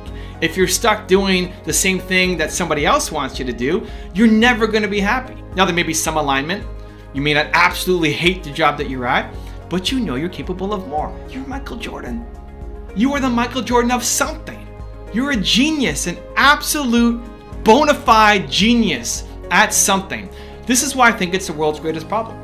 This is why I do what I do every single day in making this content and videos for you, because I want to unlock people, hopefully more than one at a time, but even if it's just one person who watches this video and gets unlocked, I'm pumped. Because I think if everybody is off doing the thing that they are a genius at, man, I want to live in that world. Hope without action leads to pain and suffering. Watching videos like this is not enough. It might give you hope, but hope that is not tied to action and you doing something will mean you never accomplish your goals. The answer is always action. It's hope and then action. And when that doesn't work out, more action. And when that doesn't work out, more action. So a couple years ago, I was in New York and I was meeting with my agents, and one of them said, what am I trying to do? What's my vision? What's my mission? What am I trying to accomplish? And I said, I wanted to spread belief. I wanted to spread hope.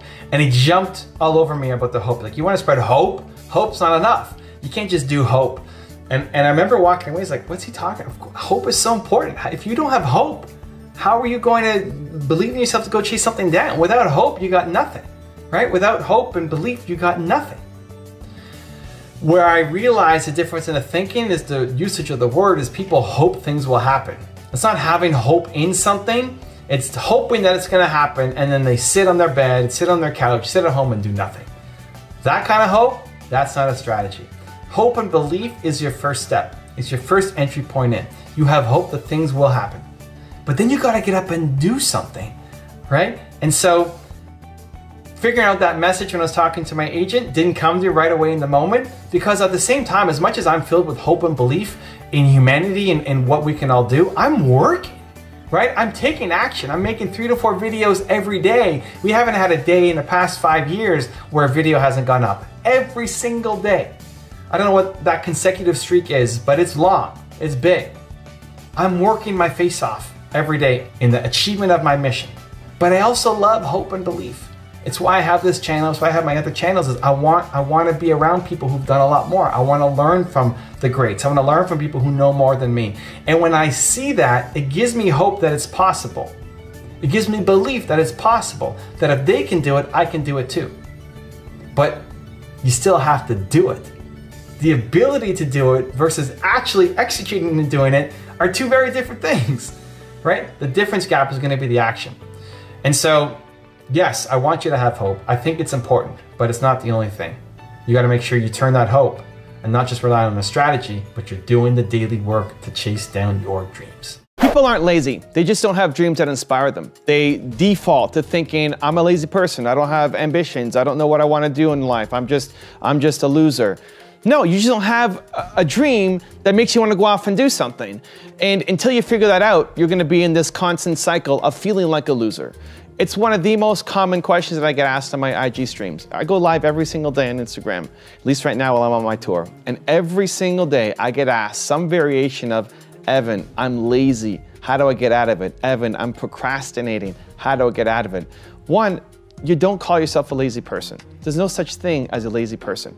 If you are procrastinating or you're being lazy, right? You are being lazy doesn't mean that you are a lazy person. There's 2 reasons why you're doing it. There's 2 reasons why you are being lazy. 1, you don't have a dream that's big enough. You don't have something that inspires you. You don't want to get out of bed in the morning. If I was an accountant, I would be a really lazy accountant. I would hate my life. Not to knock accountants, it's just not for me. If I was a video editor, I would be lazy. I would hate my life. I don't want to be a video editor. I don't want to be an accountant. Actually, there's most things in the world that I don't want to be. And if you forced me to do that, I would be lazy. That's 95% of America. I think 95% of America wakes up and drives to a job that they hate. And then they're lazy there. But they have dreams, they have ambitions. You have Michael Jordan level talent at something. You just have to find it. And so if you don't know what that thing is, then it's your duty to go off and explore. You test, you try, you see. You say yes to a lot of stuff. Like, this is the most important thing that you need to figure out in your life if you don't know what your dream is. You have to go off and try things. Just like you won't get married until you go on dates. You won't get married to an idea until you go on dates, until you try it, until you say yes. And the acid test is, did I like it? Do I want to go back? Does this fill me up? Did I enjoy the process of it? Can I see myself doing this and having fun? Because when you're having fun doing the work, that's when it will fill you up. That's when you won't be lazy. And there has been times in all your lives where you felt that, where you felt the joy, the energy, the ambition, the drive. And so you need to capture that and say yes and find what it is that your big dream is. What is the most constructive criticism you've ever received? Can you go to next question? I don't know. No, this is a good question. Come on. No, okay, go to next Are question. you serious? We're going to skip this? That's a great question. No. I had a great answer, Believe Nation. Anyway. You tell me afterward. How often do you take stock of your life and evaluate the direction you're going? When you do... Okay, next question. I don't like this one too. Because it's too long, right? She's already zoning out. If you can't answer the question in 10 words, she's out. Okay. Where's someone you never want to travel to and why? That's a pretty What fast did you one. just say? Whoa, I didn't even hear what you said. Where is somewhere you'd never want to travel to and why? I would want to travel everywhere. It can be even like something small, like a sewer. No. It doesn't have to be a country. Would you want to travel to a sewer? No. Okay, well think of something like that. Okay, not a sewer. Okay? No, not a sewer, something similar. I don't know. What else? How about a slaughterhouse?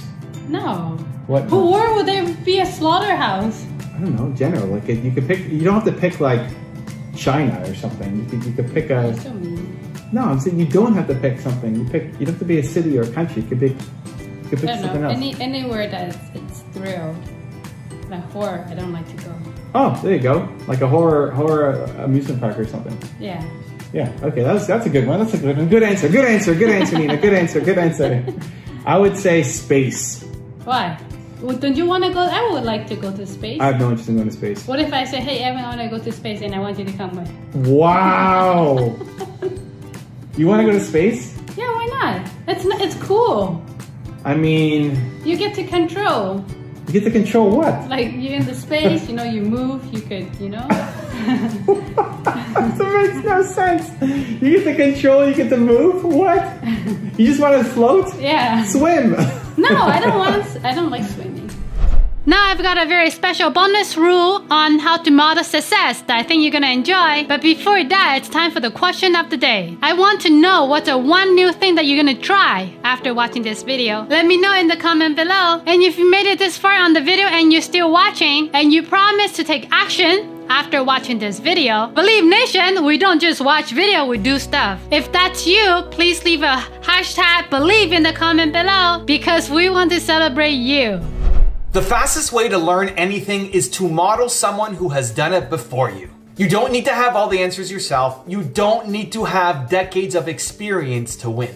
If you want to shortcut your path and stop wasting time, you need to learn to model success. So I recently came back from speaking in Phoenix. I was at an event with Brendon Burchard and Dee Graziosi and Eric Thomas and a bunch of amazing speakers. And I have a lot of experience in speaking. I've been listed by Forbes and Inc. magazine as one of the greatest speakers in the world, super humbling award, but I still want to get better. I still want to learn. I still want to improve. And so before getting on stage, I was talking to Brendon Burchard backstage and he said, hey, I'm going to watch your speech. I'm going to finish my interview here and I want to make sure that I watch your speech.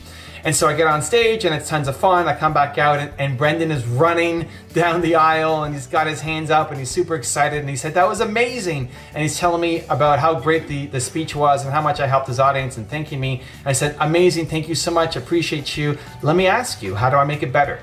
You've done a lot of these, you've done more than I have. You're filling out, huge rooms full of people. How can I get better? I want to model success. I want to learn from somebody who's done more than me.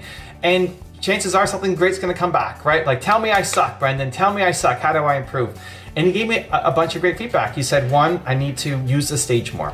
So I was walking kind of like this. I was walking around like this and at a slow pace because I think as I'm going. But he said, no, you need to walk faster. You need to walk faster like this and always facing the audience. And there's this giant stage that I was speaking at and he said, you gotta make sure you hit both sides of the stage at least 4 times. If you're speaking for an hour, you gotta hit both sides of the stage at least 4 times because, Evan, what you did really well was you kept the people's focus who are really in front of you in this circle, but the people who are out there, they didn't connect with you as much. Great, awesome feedback. I gotta take that home and improve. He also said to be bigger and more animated. And this also makes sense from my salsa background. When you're doing performance on stage, you need to make everything big. Because the people who are up front can see you, but the people who are at the back, they can't see the expressions, they can't see the movement, so it's got to be bigger than you would normally do it. And so even though I knew that lesson from a different set of experiences in salsa dancing, I hadn't applied it yet to my speaking. And so it was great. It was great learning experience. And if I didn't ask Brendon, hey, what can you teach me? How could I do better? The worst case scenario is he says, there's nothing, it was perfect. Great. I want to know how I can improve though, right? And he gave me 2 pieces of advice that now I could take into my next speaking gig to make it even better, right? That's the idea of modeling success. You find people who've done it before, who are better than you at least one certain thing, and ask them, how did they do it? And ask them to critique you and break you down because through that, you will shortcut your path to getting there faster. If you want 50 more rules from my husband, Evan Carmichael, check out the video next to me. I think you're gonna enjoy. Continue to believe. We'll see you there. Everything in your life will change when you realize that you do not want an easy life. Your environment is keeping you where you are.